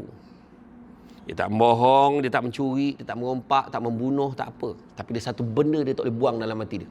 Sangka buruk. Jangan tamak, kongsi tak apa. Maksud saya, contoh ada makanan, rasa tak habis, kongsi. Ada maklumat yang baik pasal ceramah hari ni, share dalam media sosial masing-masing. Biar orang semua tahu. Ada duit lebih, jangan simpan seorang. Sedekah, sumbang, share dengan orang. Itu maksud saya. Jangan tamak, kongsi tak apa. Ya. Apa masalah kau? Orang lelaki relax, tenang, tak ada apa. Orang lelaki ni yang gelak besar ni bukan berani sangat, kena ingat. Dia bukan takut bini menakutkan.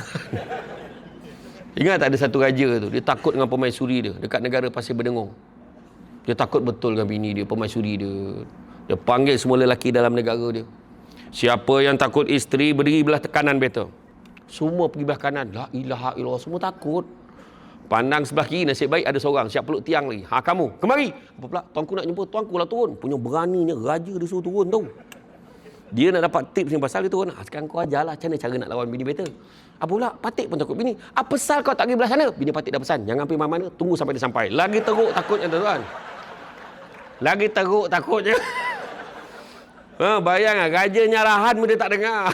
Bini dia menyerah. Ini cerita je. Bukan hadis, bukan apa. Kan kena gam lah aku ni. Bukan hadis, tak ada cerita saja. Macam tu lah. Jangan kita tamak. Kongsi tak apa. Kedua, jangan sombong. Tak ke mana pun sombong. Nak belagak dengan apa? Saya tadi, kalau tak diperkenalkan tadi, aku mati-mati ingat ni semua budak-budak biasa je. Yang duduk kat meja. Tak tahu pula Top Gun semua. Oh, mak. Yang seorang pula pakai baju You'll Never Walk Alone.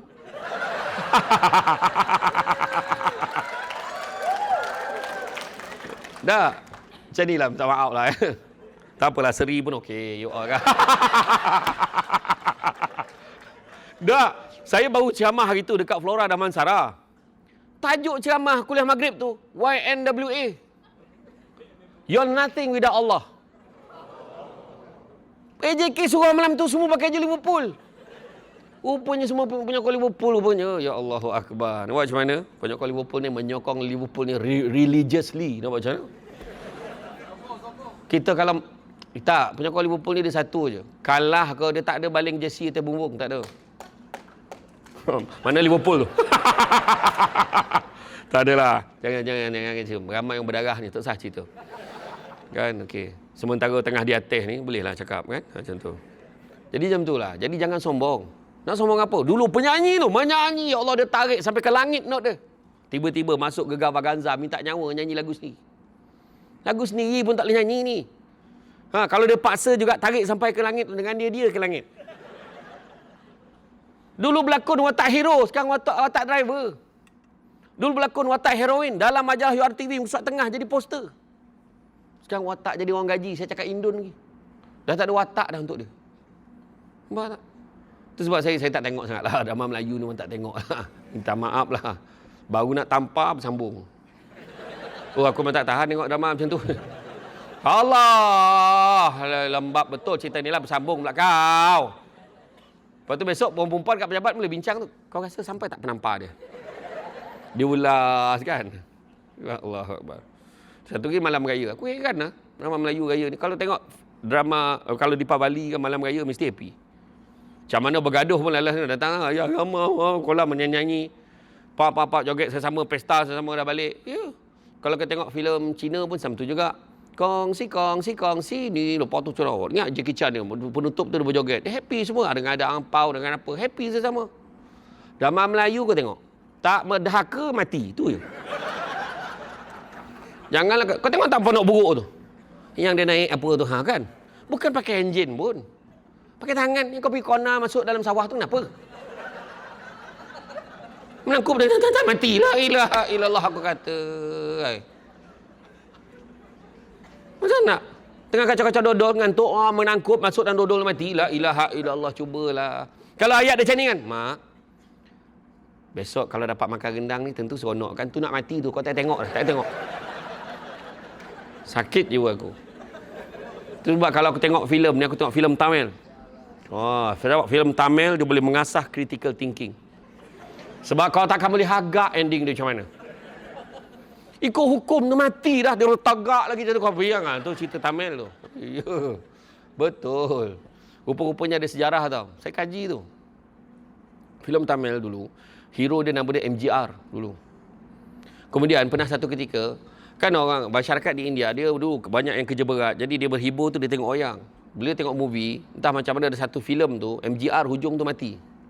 Apa yang berlaku bila mati MGR hujung cerita tu. Pecah panggung tu. Terbakar habis. Bukan pecah panggung kutipan tiket tu. Dia pecahkan panggung tu. Mengamuk. Sebab tak boleh terima. Tu sebab hari ni kalau tengok azab macam mana pun. Dia takkan mati hero tu. Kau percayalah.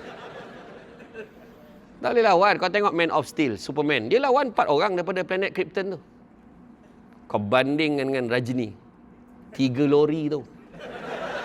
Yang turun bawa sabit. Bawa parang. Dia pakai selendang. Macam tu ya. Tu kau tengoklah sendiri.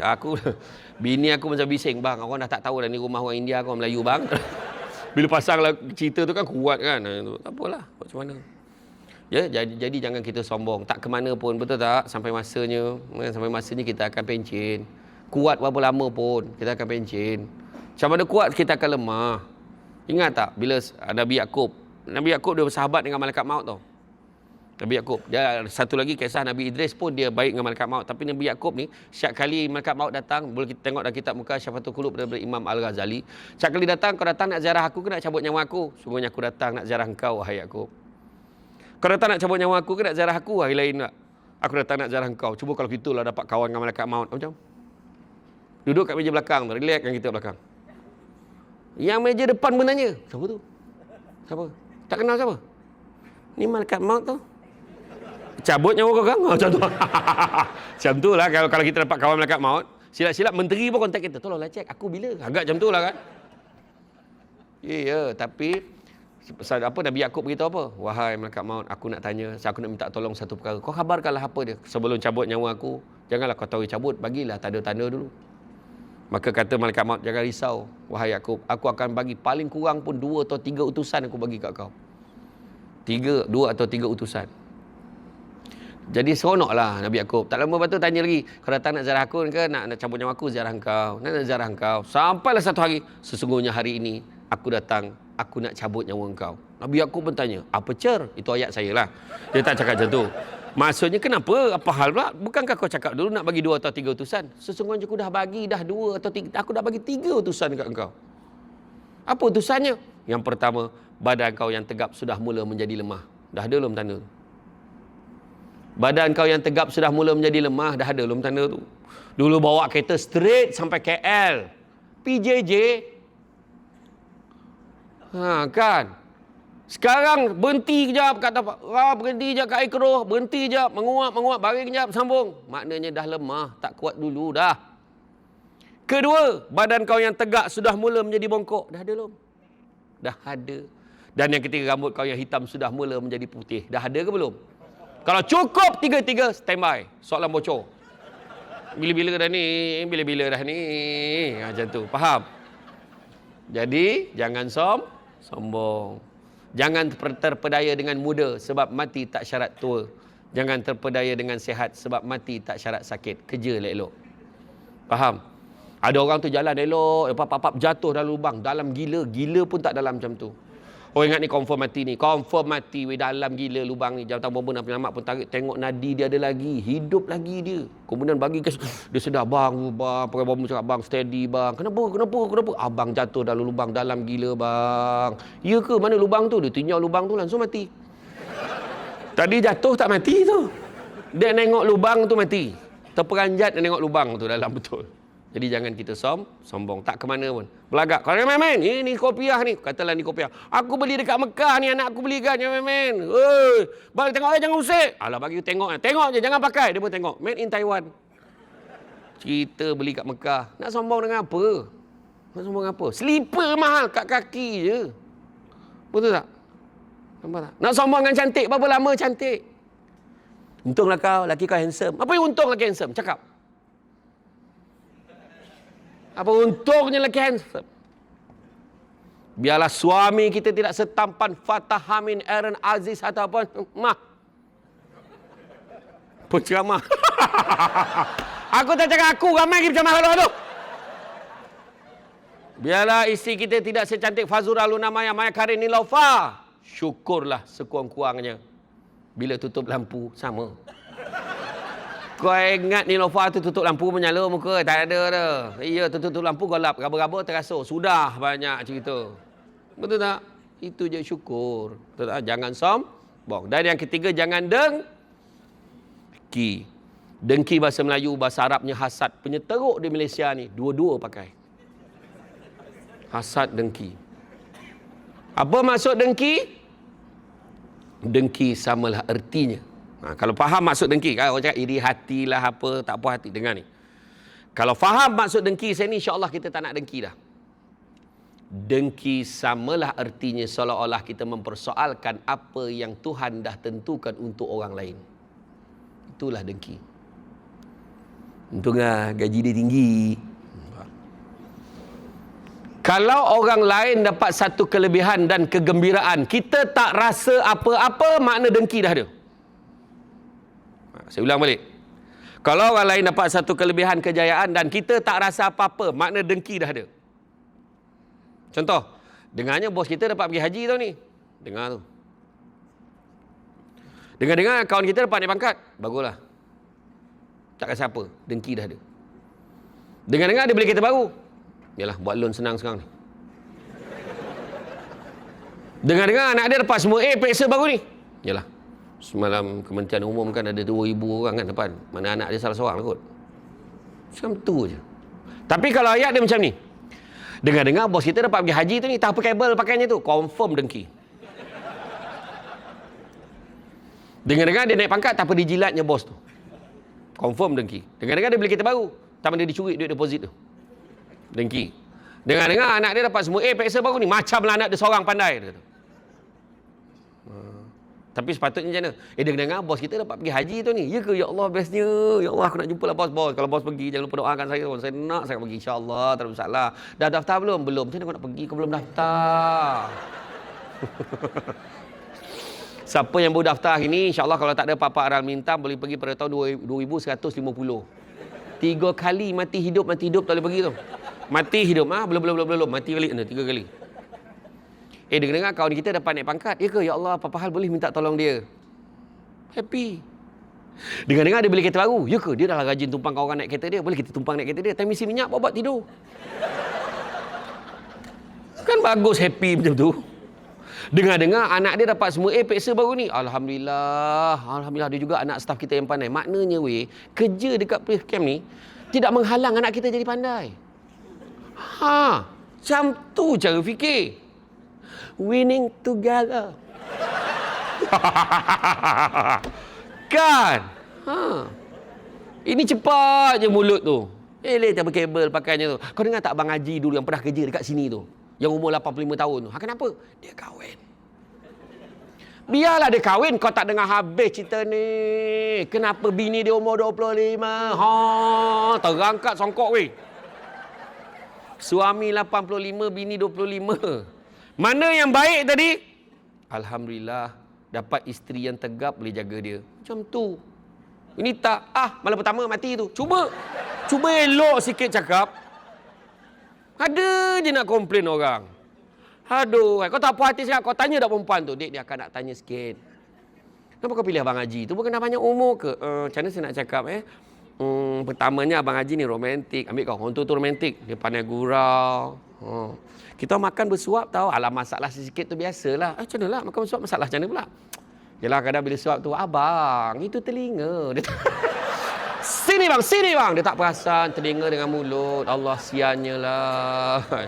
Lepas tu setiap kali dia marah, kan, sebab saya marah, dia tak pernah balas balik. Dia pakak, tak terang nak balik apa. Kan, macam tu lah. Doa akan ambil baik je sudah. Mulut tu cepat. Ini mesti macam tu. Ini mesti macam tu. Ini mesti macam ni. Cuba jangan ambil alih kerja malaikat. Kita tak tahu apa yang berlaku dalam hati orang. Jangan kita telah. Faham? Kita ni keluarga yang besar tau. Winning together. Result matter. Mutual trust. Betul tak? Betul. Aku dah hafal dah. Safety first. Iya, tu juga kan. Jadi makna kata tu kena buang. Kemudian apa? Percaya pada hikmah. Ada hikmah di sebaliknya. Tuhan tak bagi kita naik pangkat. Kerja dah bertahun-tahun nak. Selagi mana dia jadi bos kita, kita takkan rasa lah. Dia kata macam tu. Jangan macam itu. Kadang-kadang Tuhan tak bagi kita tu ada benda lain Tuhan bagi. Betul tak? Tuhan tak bagi naik pangkat. Tuhan tak bagi ni, tak bagi duit banyak mungkin lah. Tapi Tuhan bagi apa? Tuhan bagi keluarga bahagia. Dapat isteri yang pandai masak. Lempar-lempar jadi. Lempar sayur jadi daging. Macam mana dia buat itu? Handa betul lah dia buat. Macam tu. Kan? Allah rezekikan macam tu. Hikmah dia. Anak tu sebab anak. Marah. Tengok anak ni pandai. Yang ni tak pandai. Jangan. Anak tu tentu ada kelebihan dia. Nampak tak? Rupa-rupanya anak. Tengok abang kau. Seorang doktor, seorang lawyer, seorang engineer. Engkau. Halah. Menyusahkan aku je duduk rumah ni lah. Rupa-rupanya bila kita dah sakit terlantar. Dia yang bela kita. Dia lap-lap badan kita. Suapkan kita makan. Maknya dah lah stroke. Cakap pun dah tak jelas. Mak nak apa-apa? Yelah, nanti saya cari. Kawan pun dia kan, kau faham mak kau cakap apa? Mak kau nak apa tadi? Jambu batu. Ya betul kau. Jambu batu muar memang dia suka. Oh, ya ke? Nanti saya cari mak ya. Itu apa pula? Dengan asamnya sekali. Ya ke kau? Kau biar betul kau. Anak yang lawyer, engineer tadi tak faham. Anak yang doktor tak faham, yang tu faham. Saya cakap tadi. Ada hikmah. Tuhan tak bagi ni. Tuhan bagi anak yang baik. Anak umur 4-5 tahun. Kan? Balik rumah, Mama tak sihat Mama nak makan ubat ke belum? Mama kena makan ubat, nanti nak Mama tak sihat. Macam mana? Allahu Akbar. Tak padan dengan kampung. Mama panggil. Mama kena makan ubat tau. Kesian nanti Mama kalau Mama sakit tau. Siapa nak jaga Mama? Allah, sejuk apa perempuan? Sejuk apa? Kan sejuk perut tau, sejuk hati. Sejuk perut ni kambung kau tahu. Kau fikir kau ya ada parut. Orang lelaki pun ada parut juga. Dia hati. Alah, anak mama. Kan macam tu, mana ada anak mama. Mana ada. Jangan nak tipu. Betul tak? Mungkin Tuhan tak bagi tu, tapi Tuhan bagi suami yang romantik. Suami balik rumah ya. Yang. Abang balik ni yang. Abang, masaklah. Abang tahu kan hidup abang macam mana kalau tak nampak muka isteri abang sehari. Abang, kau tak nak geli-geli sangat kau happy tak kau cakap. Itu perempuan masalah. Itulah perempuan. Mana yang belum kahwin? Mana yang belum kahwin? Saya nak tanya, calon suami, sifat suami yang kamu nak yang macam mana orang perempuan? Cakap, pertama apa? Sifat dia. Sebut orang perempuan. Rajin lagi? Apa dia? Romantik lagi? Banyak duit bukan sifat kau, oi. Aku tu malas kita tanya orang perempuan ni. Itulah dia. Aku cakap sifat kau tahu. Banyak duit. Lagi. Penyayang lagi. Rambut panjangnya. Baik hati dan tidak curang. Lagi. Apa lagi? Penyabar lagi. Rajin dah sudah lagi. Tanggungjawab lagi. Tak ada yang sebut funny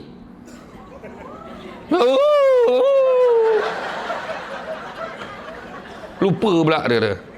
Tapi sebenarnya ramai orang perempuan tak sedar sebelum kahwin dia nak benda tu. Bila dah kahwin sebenarnya lelaki dah ada semua tu. Tapi kami sebagai lelaki dinafikan. Bila lelaki buat kelakar je, awak tak boleh serius ke? Bila suami romantik sikit, penyayang, nak tunjuk penyayang. Abang rindu betul dengan isteri abang. Awak ni nak mati ke apa? Cik cakap, nak apa? Awak nak apa? Cik cakap. Pesan saya pada orang perempuan, ingat ni. Jangan sampai romantik, funny, penyayang, tanggungjawab suami kita, dihargai orang ketiga.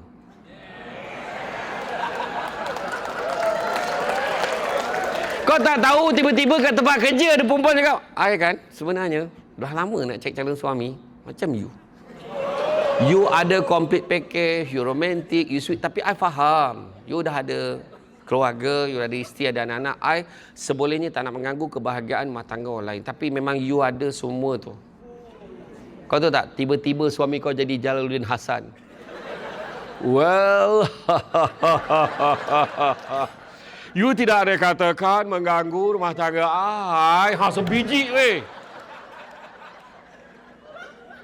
Mulai hari ni appreciate. Nampak tak? Hargai suami kita. Kadang ada yang komplain, tak boleh tahan lah Ustaz. Suami ni tidur bising. Dia kerja memang kat tempat yang bising. Masa tidur pun memang bising. Orang lelaki ni kadang-kadang bila dia tidur, dia berada di dunia safari.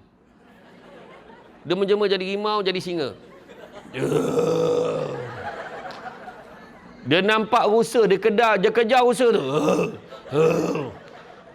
Dapat seekor.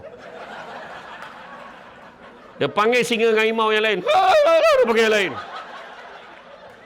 Jadi kalau perempuan dengar lagi bunyi tu, ya Allah, teruk betul pengembaraan di malam ni. Macam tu. Faham? Kita dah buat kajian dah. Orang perempuan ni kena faham. Lelaki ni kalau tidur, dia ada beberapa jenis dengkur. Pertama, dia bunyi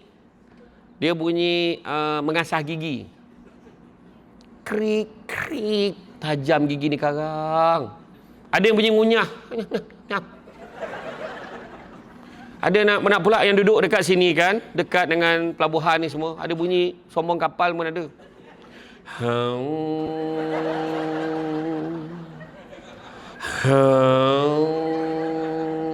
Sampai pagi. So pagi bini pun tanya, bang malam tadi berapa banyak pelabuhan singgah? Kata dia. Yang paling popular bunyi vibrate handphone. Betul tak? Yang lagi penat tu hujung dia ada bunyi sikit.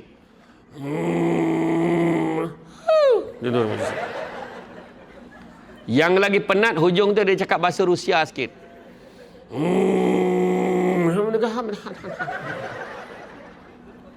Saya nak tanya perempuan, pernah tak perempuan dia tak boleh tidur, dia sampai duduk tengok suami dia berdengkur tu? Pernah ke tak? Pernah kan? Apalah kau tanggung ni bang? Dia sampai dekat chorus tu, dekat climax tu dia macam tercekik sikit. Senyap tu sampai pagi tu. Kau boleh letak tangan kat hidung tu, hidup lagi. Ingat dah mati dah. Ada seorang makcik tu dia kata tak adalah masa lain yang paling makcik ingatkan pakcik kau time tidur lah. Dah tak terdengar bunyi dia lagi. Barulah makcik sedar yang pakcik kau dah tak ada. Nampak tu? Mulai hari ni, kalau suami tidur berdengkur, bagi galakkan. Teruskan bang. Kadang orang perempuan komplain, kita tengah tidur ni cakap, abang tolonglah, senyap sikit, abang pusing lah, bising lah. Apa jawapan lelaki? Bising-bising abang, sekurang-kurangnya abang tidur di sebelah kamu, bukan di sebelah orang lain. Ayat power aku bagi kau sekarang. Wah. Kan? Tiba-tiba dia suara, kenapa tak dengkur? Nanti dah risaulah bila tak dengkur. Main. Abang, Ingat tu. Jadi makna kata, jaga hubungan satu dengan lain, pandang hikmah dari satu perkara. Kemudian apa? Seterusnya adalah respon bertanggungjawab. Bertanggungjawab dengan kerja kita. Jangan selepas kat orang lain. Saya tak tahu. Tu tak tahu. Ni bukan kerja saya. Patutnya dia yang buat ni. Kenapa? Saya tak tahu. Saya pun diarahkan beritahu dia suruh dia buat. Siapa arahkan? Saya tak ingat siapa. Dah sudah tak boleh macam tu. Jangan suka menyalahkan orang lain. Kita kena bertanggungjawab dengan kerja kita. Jangan jadi bangau. Kenapa bangau kurus? Kenapa bangau kurus? Ikan tak timbul. Kenapa ikan tak timbul? Rumput panjang sangat. Kenapa rumput panjang? Kebau tak makan. Kenapa kebau tak makan? Perut sakit. Kenapa perut dia sakit? Makan nasi mentah. Nasi mentah kenapa? Kayu api basah. Kayu api basah kenapa? Hujan turun kenapa? Katak pagi kenapa?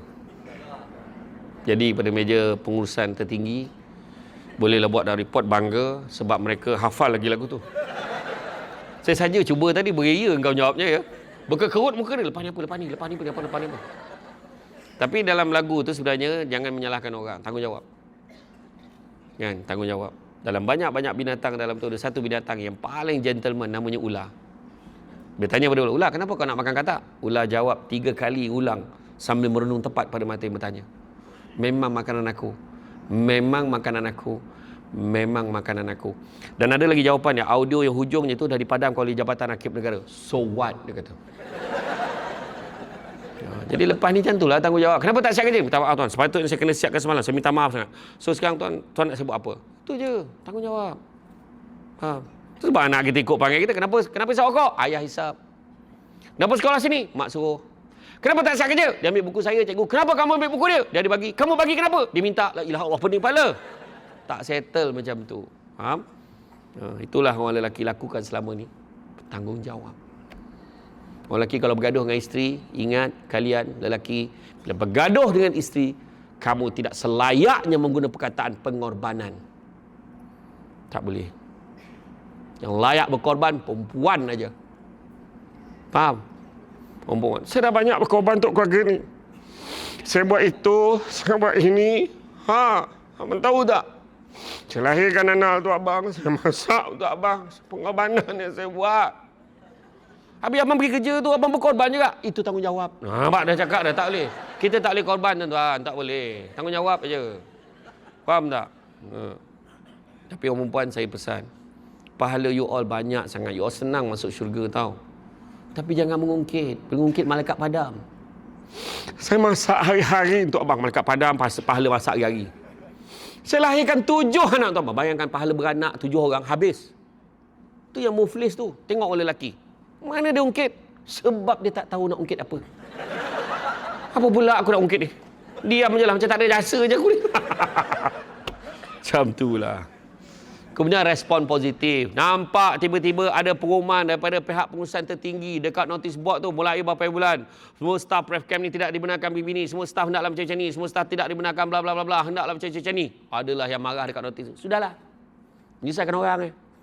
Tak nak fikir kita weh. Marah notis tu. Yang seorang tu, korang muda buatlah akad darat pencen. Seorang tu pula. Kita pun baca balik. Pada nak bersara sila abaikan notis. Mana ada? Semua kena buat. Nampak tak? Sebenarnya kita kena positif. Ingat tak kisah 3 ekor katak jatuh ke dalam perigi? 3 ekor katak jatuh dalam perigi. Katak ni nak keluar daripada perigi tu. Ada seekor katak dekat atas tunggu.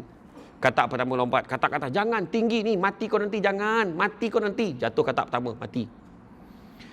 Katak kedua pula cuba lompat. Jangan tinggi ni. Jangan tinggi. Maaf, katak kedua pun jatuh. Mati. Sampai katak ketiga dia lompat. Jangan. Jangan tinggi ni. Ya Allah. Islam katak ni. Ya Allah, tinggi, jangan. Akhirnya katak ketiga berjaya keluar daripada perigi tu. Sebab apa? Sebab katak tu pekak. Katak tu tak dengar pun dia cakap tinggi. Dia positifkan diri dia. Dia ingat bila macam ni tu, jangan tinggi. Tapi dia tak dengar. Dia nampak macam ni je. Dia ingat apa? Tinggi lagi. Dia ingat macam tu. Jadi dia berjaya lepas keluar. So, sentiasa positif. Faham? Saya dulu pernah ada seorang saya buat eksperimen masa kat sekolah dulu. Ada seorang kawan saya, badan dia besar betul. Kita orang pakat 10 orang untuk cakap dia kurus pada masa yang berbeza. Orang pertama, kau nampak kurus ah? Ya ke? Kau ni gila apa? Sampai orang kedua cakap, kau ni kurus ah? Kau ni. Sampai orang keempat, kau ni kurus ah nampak? Adalah sikit, dia dah mula percaya tau. Sampai orang yang ketujuh, weh kau nampak kurus ah? Itulah, takkan baru nampak kot. Wah, macam-macam.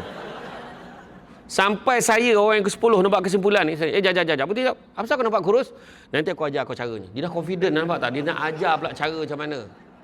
Nampak tak? Itu sebabnya. Tapi sebenarnya gemuk ke, kurus ke, yang penting senang di mata pasangan kita sudah. Ya. Kau perempuan jangan sibuk nak kurus lah.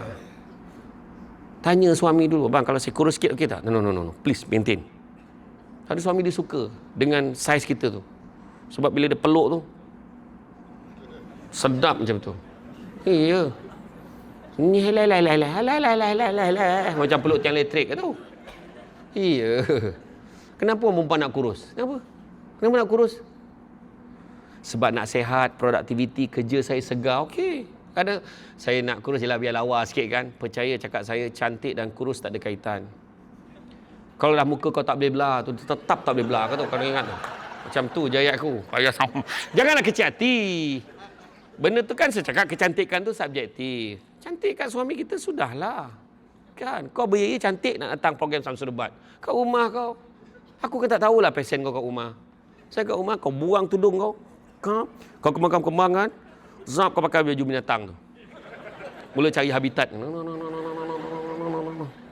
tu aku marah anak. Pergi mana? Astaghfirullahalazim. Tadi dekat sini kau main sopan. Ustaz, makasih tau datang sini. Marah anak tak cukup tanah. Pergi mandi, keluar badan. Pergi mandi. Astaghfirullahalazim. Saya pesan, marah anak jangan pindah kat suami. Suami tak pesan. Suami pun sampai. Assalamualaikum. Salam abang. Abang nak balik? Saya bising-bising ni. Biasalah bang anak kita. Pergi mandi. Dia marah balik budak tu. Ini tak. Pergi mandi. Keluar badan. Nampak budak ni. Geram aku. Assalamualaikum. Ni seekor lagi. Aku sampai pesan aku. Jangan. Kesian Ya. Saya sebenarnya banyak tau dapat rungutan sebenarnya. Bukan hanya isteri tau. Suami pun ada banyak rungutan. Dekat tu sebab dia efek tau tempat kerja sebenarnya. Betul. Efek. Macam pagi Jumaat ni kan. Efek. Pagi Jumaat. Kan? Malam tadi. Kau faham tak? Orang lelaki nampak hebat tau kat luar. Kau main dia. Weh lah. Kan? Minum malu kan. Sampai kat bilik dalam rumah kan. Macam minta sedekah. Tolong. Alah. Dalam bilik minta dengan isteri macam minta sedekah. Sebab orang perempuan kan, nantilah, besoklah, lain kali lah, penatlah, alah, tak ada kerja lain ke? Apa bendanya tu? Kan Nabi pesan, layanlah suami kamu walau di belakang unta sekalipun. Janganlah sesaja kau cari belakang unta tu, tapi maksudnya, suami kata, on, tak on? On. Faham? Suami sampai buat surat rasmi. Dan segala hormatnya, saya merujuk pada perkara di atas. Permohonan untuk bersamamu. Pada kali ini saya mohon untuk bersamamu pada mulai jam 10 malam ke atas. Dan sebelum jam 12.30 malam. Besarlah kiranya pihak puan dapat mempertimbangkan permohonan ini. Kelulusan segera pada pihak puan sangat dihargai. Barang-barang diingat. Kalau tidak diluluskan, barangkali berlaku malapetaka huru-hara dalam rumah tangga ini. Yang benar, suamimu. Kau tahu tak perempuan minit apa kat situ? Akan dipertimbangkan. Kau ajar tak kau ajar? Lulus. Macam tu. Faham? Bagilah signal. Kejap. Maksud dia macam tu. Pakai kod rahsia yang suami isteri je faham. Jangan cakap direct. Yang, jom kita tut. Anak astagfirullahalazim. Anak macam tu faham tak? Pakai kod rahsia. Yang suami isteri je faham. Pakai kod MOS. Yang, apa dia?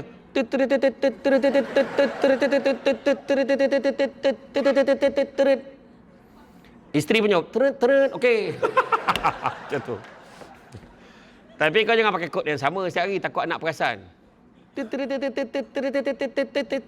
Long kau tengok long Lepas ayah buat tak lama tu mak mesti masuk dalam bilik. Dia tahu dah. Dia jaga. Okey? Dan begitu juga yang kena ada ikhlas kerja. Apa maksud ikhlas?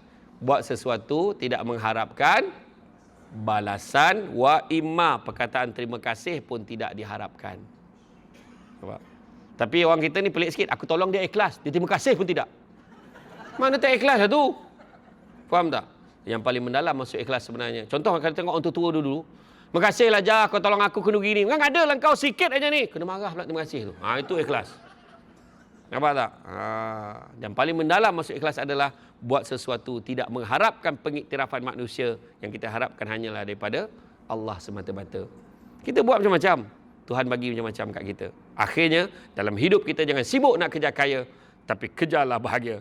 Kerana satu hari nanti kita akan sedar. Bukan semua perkara boleh dinilai dengan harganya. Deep tak? Ya. Duduk dekat dalam ni, you all takkan kaya. Saja nak tengok respon. Tahu tak cakap? Bukan. Kaya tu sendiri subjektif. Tiba-tiba tuan kita buat pengumuman. Dengan ini saya happy sangat Samsul Debat datang. Dengan ini diumumkan semua staf kita akan berikan insentif kewangan sebanyak RM500,000 yang akan di-bank inkan dalam akaun masing-masing. Saya lewatnya jam 5 petang ini. Contoh! Jangan tepuk contoh. Saya nak tanya. Dah kaya ke belum? Bang, dah kaya belum? RM500,000. Kau tengok muka dia. Belum. Sebelah dah kaya belum? RM500,000. So, separuh kaya. Sebelah. Belum. Tinggi songkok kau tak kaya lagi kan? Sebelah tu. Sebelah tu. Kaya belum? Belum. Belum lagi. Kayak kau biar macam tak kaya lagi. Nampak tak? Kaya tak tuan? Kaya. Sebelah? Kaya. Alhamdulillah. Kaya tak? Sebabnya ada setengah orang pandang kaya, dengan pandang tak kaya. Sebab memang subjektif kekayaan ni. Nampak tak? Bayangkan bila kerajaan umumkan dekat staf kerajaan tu. Bagi menghargai jasa penyawat awam, dengan ini diumumkan beri insentif kewangan sebanyak mula RM500, tahun depan tu RM700. Tahu tak apa respon penyawat awam? Yang pertama, baik tak ya? Yang seorang tu, tahun lepas okey lah tu, tahun lepas RM500, tahun ni RM700, okey lah tu. Yang seorang tu berlari kat Malaysia ATM tu dia cucuk, bang belum lagi bang, baru umum. Sebab pada dia RM700 tu besar. Kita tadi RM500,000, pada dia RM700 tu besar. Sebab apa? Dengan RM700 tu dia nak bawa family dia pergi makan, dia nak tukar kasut sekolah anak dia nak koyak tu. Nampak tak? Subjektif. Tu sebabnya. So dalam hidup kita ni jangan sibuk nak kerja kaya. Dan dalam bekerja ni, satu benda yang kita nak kejar iaitu keberkatan. 7 tanda keberkatan rezeki. Pertama, sikit rasa cukup, banyak boleh kongsi. Pada orang yang rezekinya tu tak berkat, sikitnya tak cukup, banyaknya tak puas. Ibarat minum selautan air, tapi dahaganya tak pernah hilang. Allah uji muda dengan tua, sehat dengan sakit, lapang dengan sempit, hidup dengan mati, kaya dengan tak. Allah uji kaya dengan kecukupan. Ada orang kaya tapi tak cukup-cukup. Kita pun heran. Duit dah berbilion-bilion dah. Sibuk lagi buat paperwork nak kembangkan bisnes kat Filipin. Tak tahu kenapa. Ini kena kembangkan lagi ni, kena ni. Apa banyak lagi kau nak cari? Saya pernah pergi rumah orang kaya, pelik-pelik betul.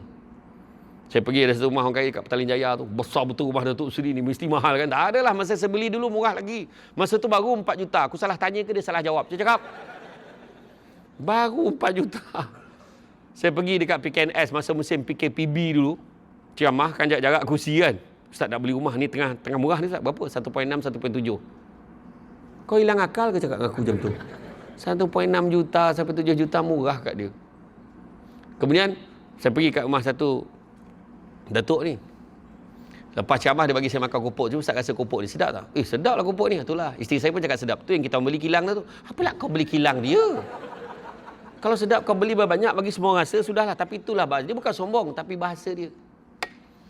Tu saya kata, berapa baru kaya agaknya? Tak tahulah. Berapa baru mahal agaknya? Tak tahulah. Dekat kita tu, Alhamdulillah dah. Kan? Jadi itu yang pertama.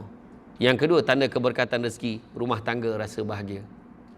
Suami balik, dia pegang tangan isteri tengah basuh pinggan. Sayang dah, pergi masuk dalam. Suami sambung basuh pinggan. Pakai baju kuning tu, pref cam. Allahu Akbar. Happy tak orang perempuan? Happy tak orang perempuan? Happy walaupun tu lah sekali dalam 365 hari tu. Dia rasa happy sangat. Suami balik, sayang. Bancu air kopi, dah lama kita tak minum sama. Hari ni abang bawa balik kuih ni, lambang kasih sayang kita. Kuih lambang kasih sayang, biar betul abang ni. Kuih apa abang bawa? Kuih kapal. Mana ada kuih kapal? Cuba tengok dalam tu. Kuih cakui. Cakui kan kapal macam tu kan. Dia siap suap bagi 2. Nah, ambil ni voucher spa ni. Hari Sabtu ni, hari Ahad ni pergi. Voucher spa ni. Abang, anak-anak abang jaga, pergi je. Abang, pergi. Cuci rambut, massage, pedicure, manicure. Allahu Akbar. Susahkan abang aja. Tak susah mana pun, abang booking je, kau bayarlah sendiri. Kurang ajam je jantan. Tak, abang dah bayar dah. Abang ni. Tengok, happy kan? Abang tak? Iya, communicate tu penting. Ini tak, cara communicate pakai postman. Kau cakap dengan ayah kau, si goreng dah siap. Ayah tengah masuk motor ni. Ya, udah, si goreng dah siap. Kau cakap dengan mak kau kejap lagi. Pening balik budak tu. Masuk dalam, mak, ayah cakap kejap lagi. Kau cakap dengan ayah kau sekarang, now. Mak dia engineer, macam itulah. Lepas tu masuk, pergi balik. Ayah, ni mak cakap tau, sekarang, now. Kau cakap dengan mak kau, tak reti bahasa ke apa? Ya Allah, susah ni. Mak ni bukan Alung cakap tau, ayah cakap, tak reti bahasa ke apa? Kau cakap dengan ayah kau yang kurang hajar boleh tak? Ya Allah, ni macam mana nak cakap macam tu? Langsung diam budak tu kat tengah. Apa salahnya suami tengah basuh motor, isteri datang, gosok lengan dia. Abang, ya. Bila air tadi terpercik kena dekat isteri, keluar video klip Hindi. Langsung suami dia, koi ladki hen, javo hasti hen. Bini dia nyaut, barish hoti hen, canak-canak cum-cum. Jiran ki kanan tu, cak dum cak. Jadi weh, kau tak cuba mana kau tahu. Aku tengok cerita Hindi, cerita Tamil tu, 2 orang nyanyi, satu kampung tu babit. Kau cubalah tengok macam mana. Okay. Yang ketiga, tanda keberkatan rezeki. Anak-anak berjaya dalam bidang masing-masing.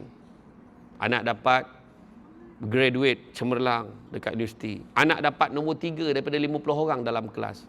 Anak dapat subjek terbaik. Kadang-kadang orang perempuan ni boleh menangis tengok anak konvo. Bang, anak kita konvo. Allahu Akbar. Sabar sayang. Ini konvo tadika ni. Bukannya konvo college. Kau agak-agak lah. Kan? Jangan bagi malu aku lah. Sekarang tadika daripada konvo nak macam mana? Menangis perempuan kan. Tengok kan. Comel anak kita. Faham tak? Lepas tu apa? Seterusnya tanda keberkatan rezeki keempat. Disuasanakan tempat kerja. Suasana masyarakat. Pencampuran kita dengan orang. Orang senang dengan kita. Kita senang dengan orang. Itu juga tanda keberkatan rezeki. Nampak? Yang kelima. Tanda keberkatan rezeki. Mudah nak buat benda-benda baik. Siapa nak menerima kepada tabung aman Palestin, cepat. Siapa nak tabung Palestin, nak bantu ni, mangsa-mangsa Palestin, cepat bagi duit. Siapa nak bantu mangsa banjir jadi sukarelawan dekat Segamat, cepat bagi nama. Siapa nak join ni, kita ada grup mengaji ni, cepat bagi nama. Cepat, senang buat benda baik. Nampak? Yang keenam, tanda keberkatan rezeki adalah bila rumahnya seringkali diziarahi tetamu. Ada je tetamu datang ke rumah. Itu tak termasuk yang tin Shopee. Itu tak kira, tu kau yang order, faham? Abang, berkat datang lagi. Bukan, itu barang kau. Dia kalau berkat ni dia masuk dalam, kau jamu, dia makan, bagi dia minum paling tidak. Bagi dia jamah sesuatu dalam rumah, itu berkat. Dan yang ketujuh, bila kita berdoa mudah dimakbulkan. Itu juga adalah merupakan tanda keberkatan rezeki. Sebenarnya banyak lagi yang saya nak ceritakan, tapi cukup sekadar tu. Saya faham cara tenung mata pandang tu, saya faham. Tentu saya faham. Maknanya ada banyak lagi. Lepas ni saya akan share tentang rejuvenasi minda. Rejuvenate ourselves, otherwise we harden. Maknanya kena panggil lagi. Okey, jadi cukuplah sekadar itu. Alhamdulillah, ada yang tidur tak? Alhamdulillah. Dia sebenarnya saya tak marah pun. Sampai nak tidur, tidurlah ada ceramah saya. Sebab itu kelebihan orang mendengar ceramah. Tapi kalau ada orang kena bagi taklimat kat depan, nak mengelakkan orang hilang ngantuk dia, nak bagi orang tu hilang ngantuk dekat bawah, dia ada satu doa kita kena baca. Kalau berdiri kat depan, pernah tak ustazah ke ajar kat kuliah duha orang perempuan, pernah tak? Doa ni kalau kita baca, insya-Allah segar mata. Doa dia senang je. Bismillahirrahmanirrahim. Wabil lahil taufik wal hidayah. Wassalamualaikum warahmatullahi wabarakatuh. Insya-Allah hilang ngantuk, kau jangan risau. Orang tu kalau dah tidur tu, tegar tu, dah habis ke? Tapi saya belum baca lagi, saya baru ajar je. Macam tu. Ada yang salin dia tak tahan tu, sabarlah aku. Macam itulah tuan-tuan. Jadi cukuplah sekadar tu bab kata orang, kan? Saya nak bagi kesimpulan yang simple yang saya ambil daripada hadis-hadis Nabi. Pertama, Nabi sebut apa? Anak-anak Adam kalau diberikan 2 lembah emas, dia akan minta lembah yang ketiga. Tak pernah cukup. Jadi jangan kerja dekat sini sibuk nak kerja material. Takkan bahagia. 2 lembah emas akan minta lembah yang ketiga. Tu Nabi kenal umat dia. Kedua, Nabi sebut apa? Cari rezeki yang halal. Caranya macam mana? Kerja elok-elok. Result matter. Winning together. Nurture trust and let's communicate. Nampak? Communicate cara dia. Saling berinteraksi antara satu sama lain. Nabi kata apa? Cari rezeki yang halal. Sesungguhnya yang halal itu cukup buat kamu. Kemudian dalam hadis yang lain Nabi sebut apa? Manusia yang paling kaya. Lah, boleh kaya rupanya. Manusia yang paling kaya adalah manusia yang merasa cukup dengan apa yang dia ada. Begitu juga Nabi sebut pasal atas bawah. Ada 2 hadis pasal atas bawah. Nabi kata apa? Banyakkanlah melihat yang di bawah daripada melihat yang di atas. Kerana dengan melihat yang di bawah, kamu akan lebih bersyukur dengan apa yang kamu ada. Kerja elok-elok. Orang lain tak ada kerja. Orang lain tengah susah. Kejap kerja ni, kilang tutup, ni syarikat tutup, kita stabil. Kerja elok-elok. Begitu juga, satu lagi hadis atas bawah, semua pernah dengar. Nabi kata apa? Tangan yang di atas lebih baik daripada tangan di bawah. Maknanya apa?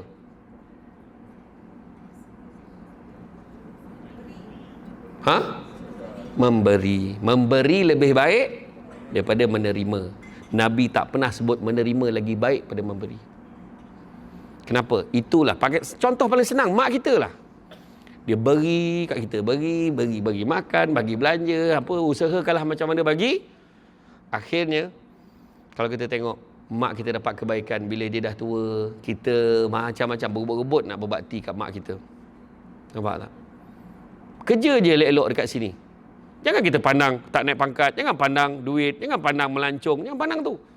Allah akan rezekikan kita satu benda yang kita tak terfikir pun. Percayalah cakap saya. Nampak tak? Kerja je. Itulah, tentu ada yang terbaik. Kita kerja elok tentang apa kita dapat, biarlah Allah tentukan. Sebab Allah Ta'ala maha mengetahui apa yang terbaik untuk kita.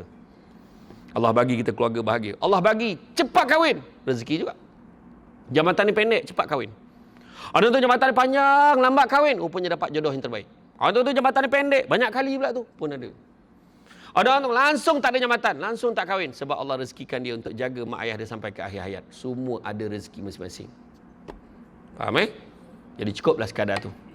Bak kata orang, sepandai-pandai tupai melompat, akhirnya jatuh ke tanah jua, walaupun perkongsian sudah tamat. Mudah-mudahan meresap ke dalam jiwa. Budak-budak membawa galah, nak menjolok buah berangan. Kalau ada silap dan salah, dikata tidak, dicaci jangan. Cantik dipandang rumah penghulu, kayu tu okey dari papan. Alang-alang menuntut ilmu, subuti pasir, kembangkanlah menjadi intan. Tenang-tenang air di laut, sampan kolek mudik ke Tanjung. Hati terkenang mulut menyebut, jasa baik pihak penganjur hari ini menjemput, rasa nak junjung. Itu saja daripada saya.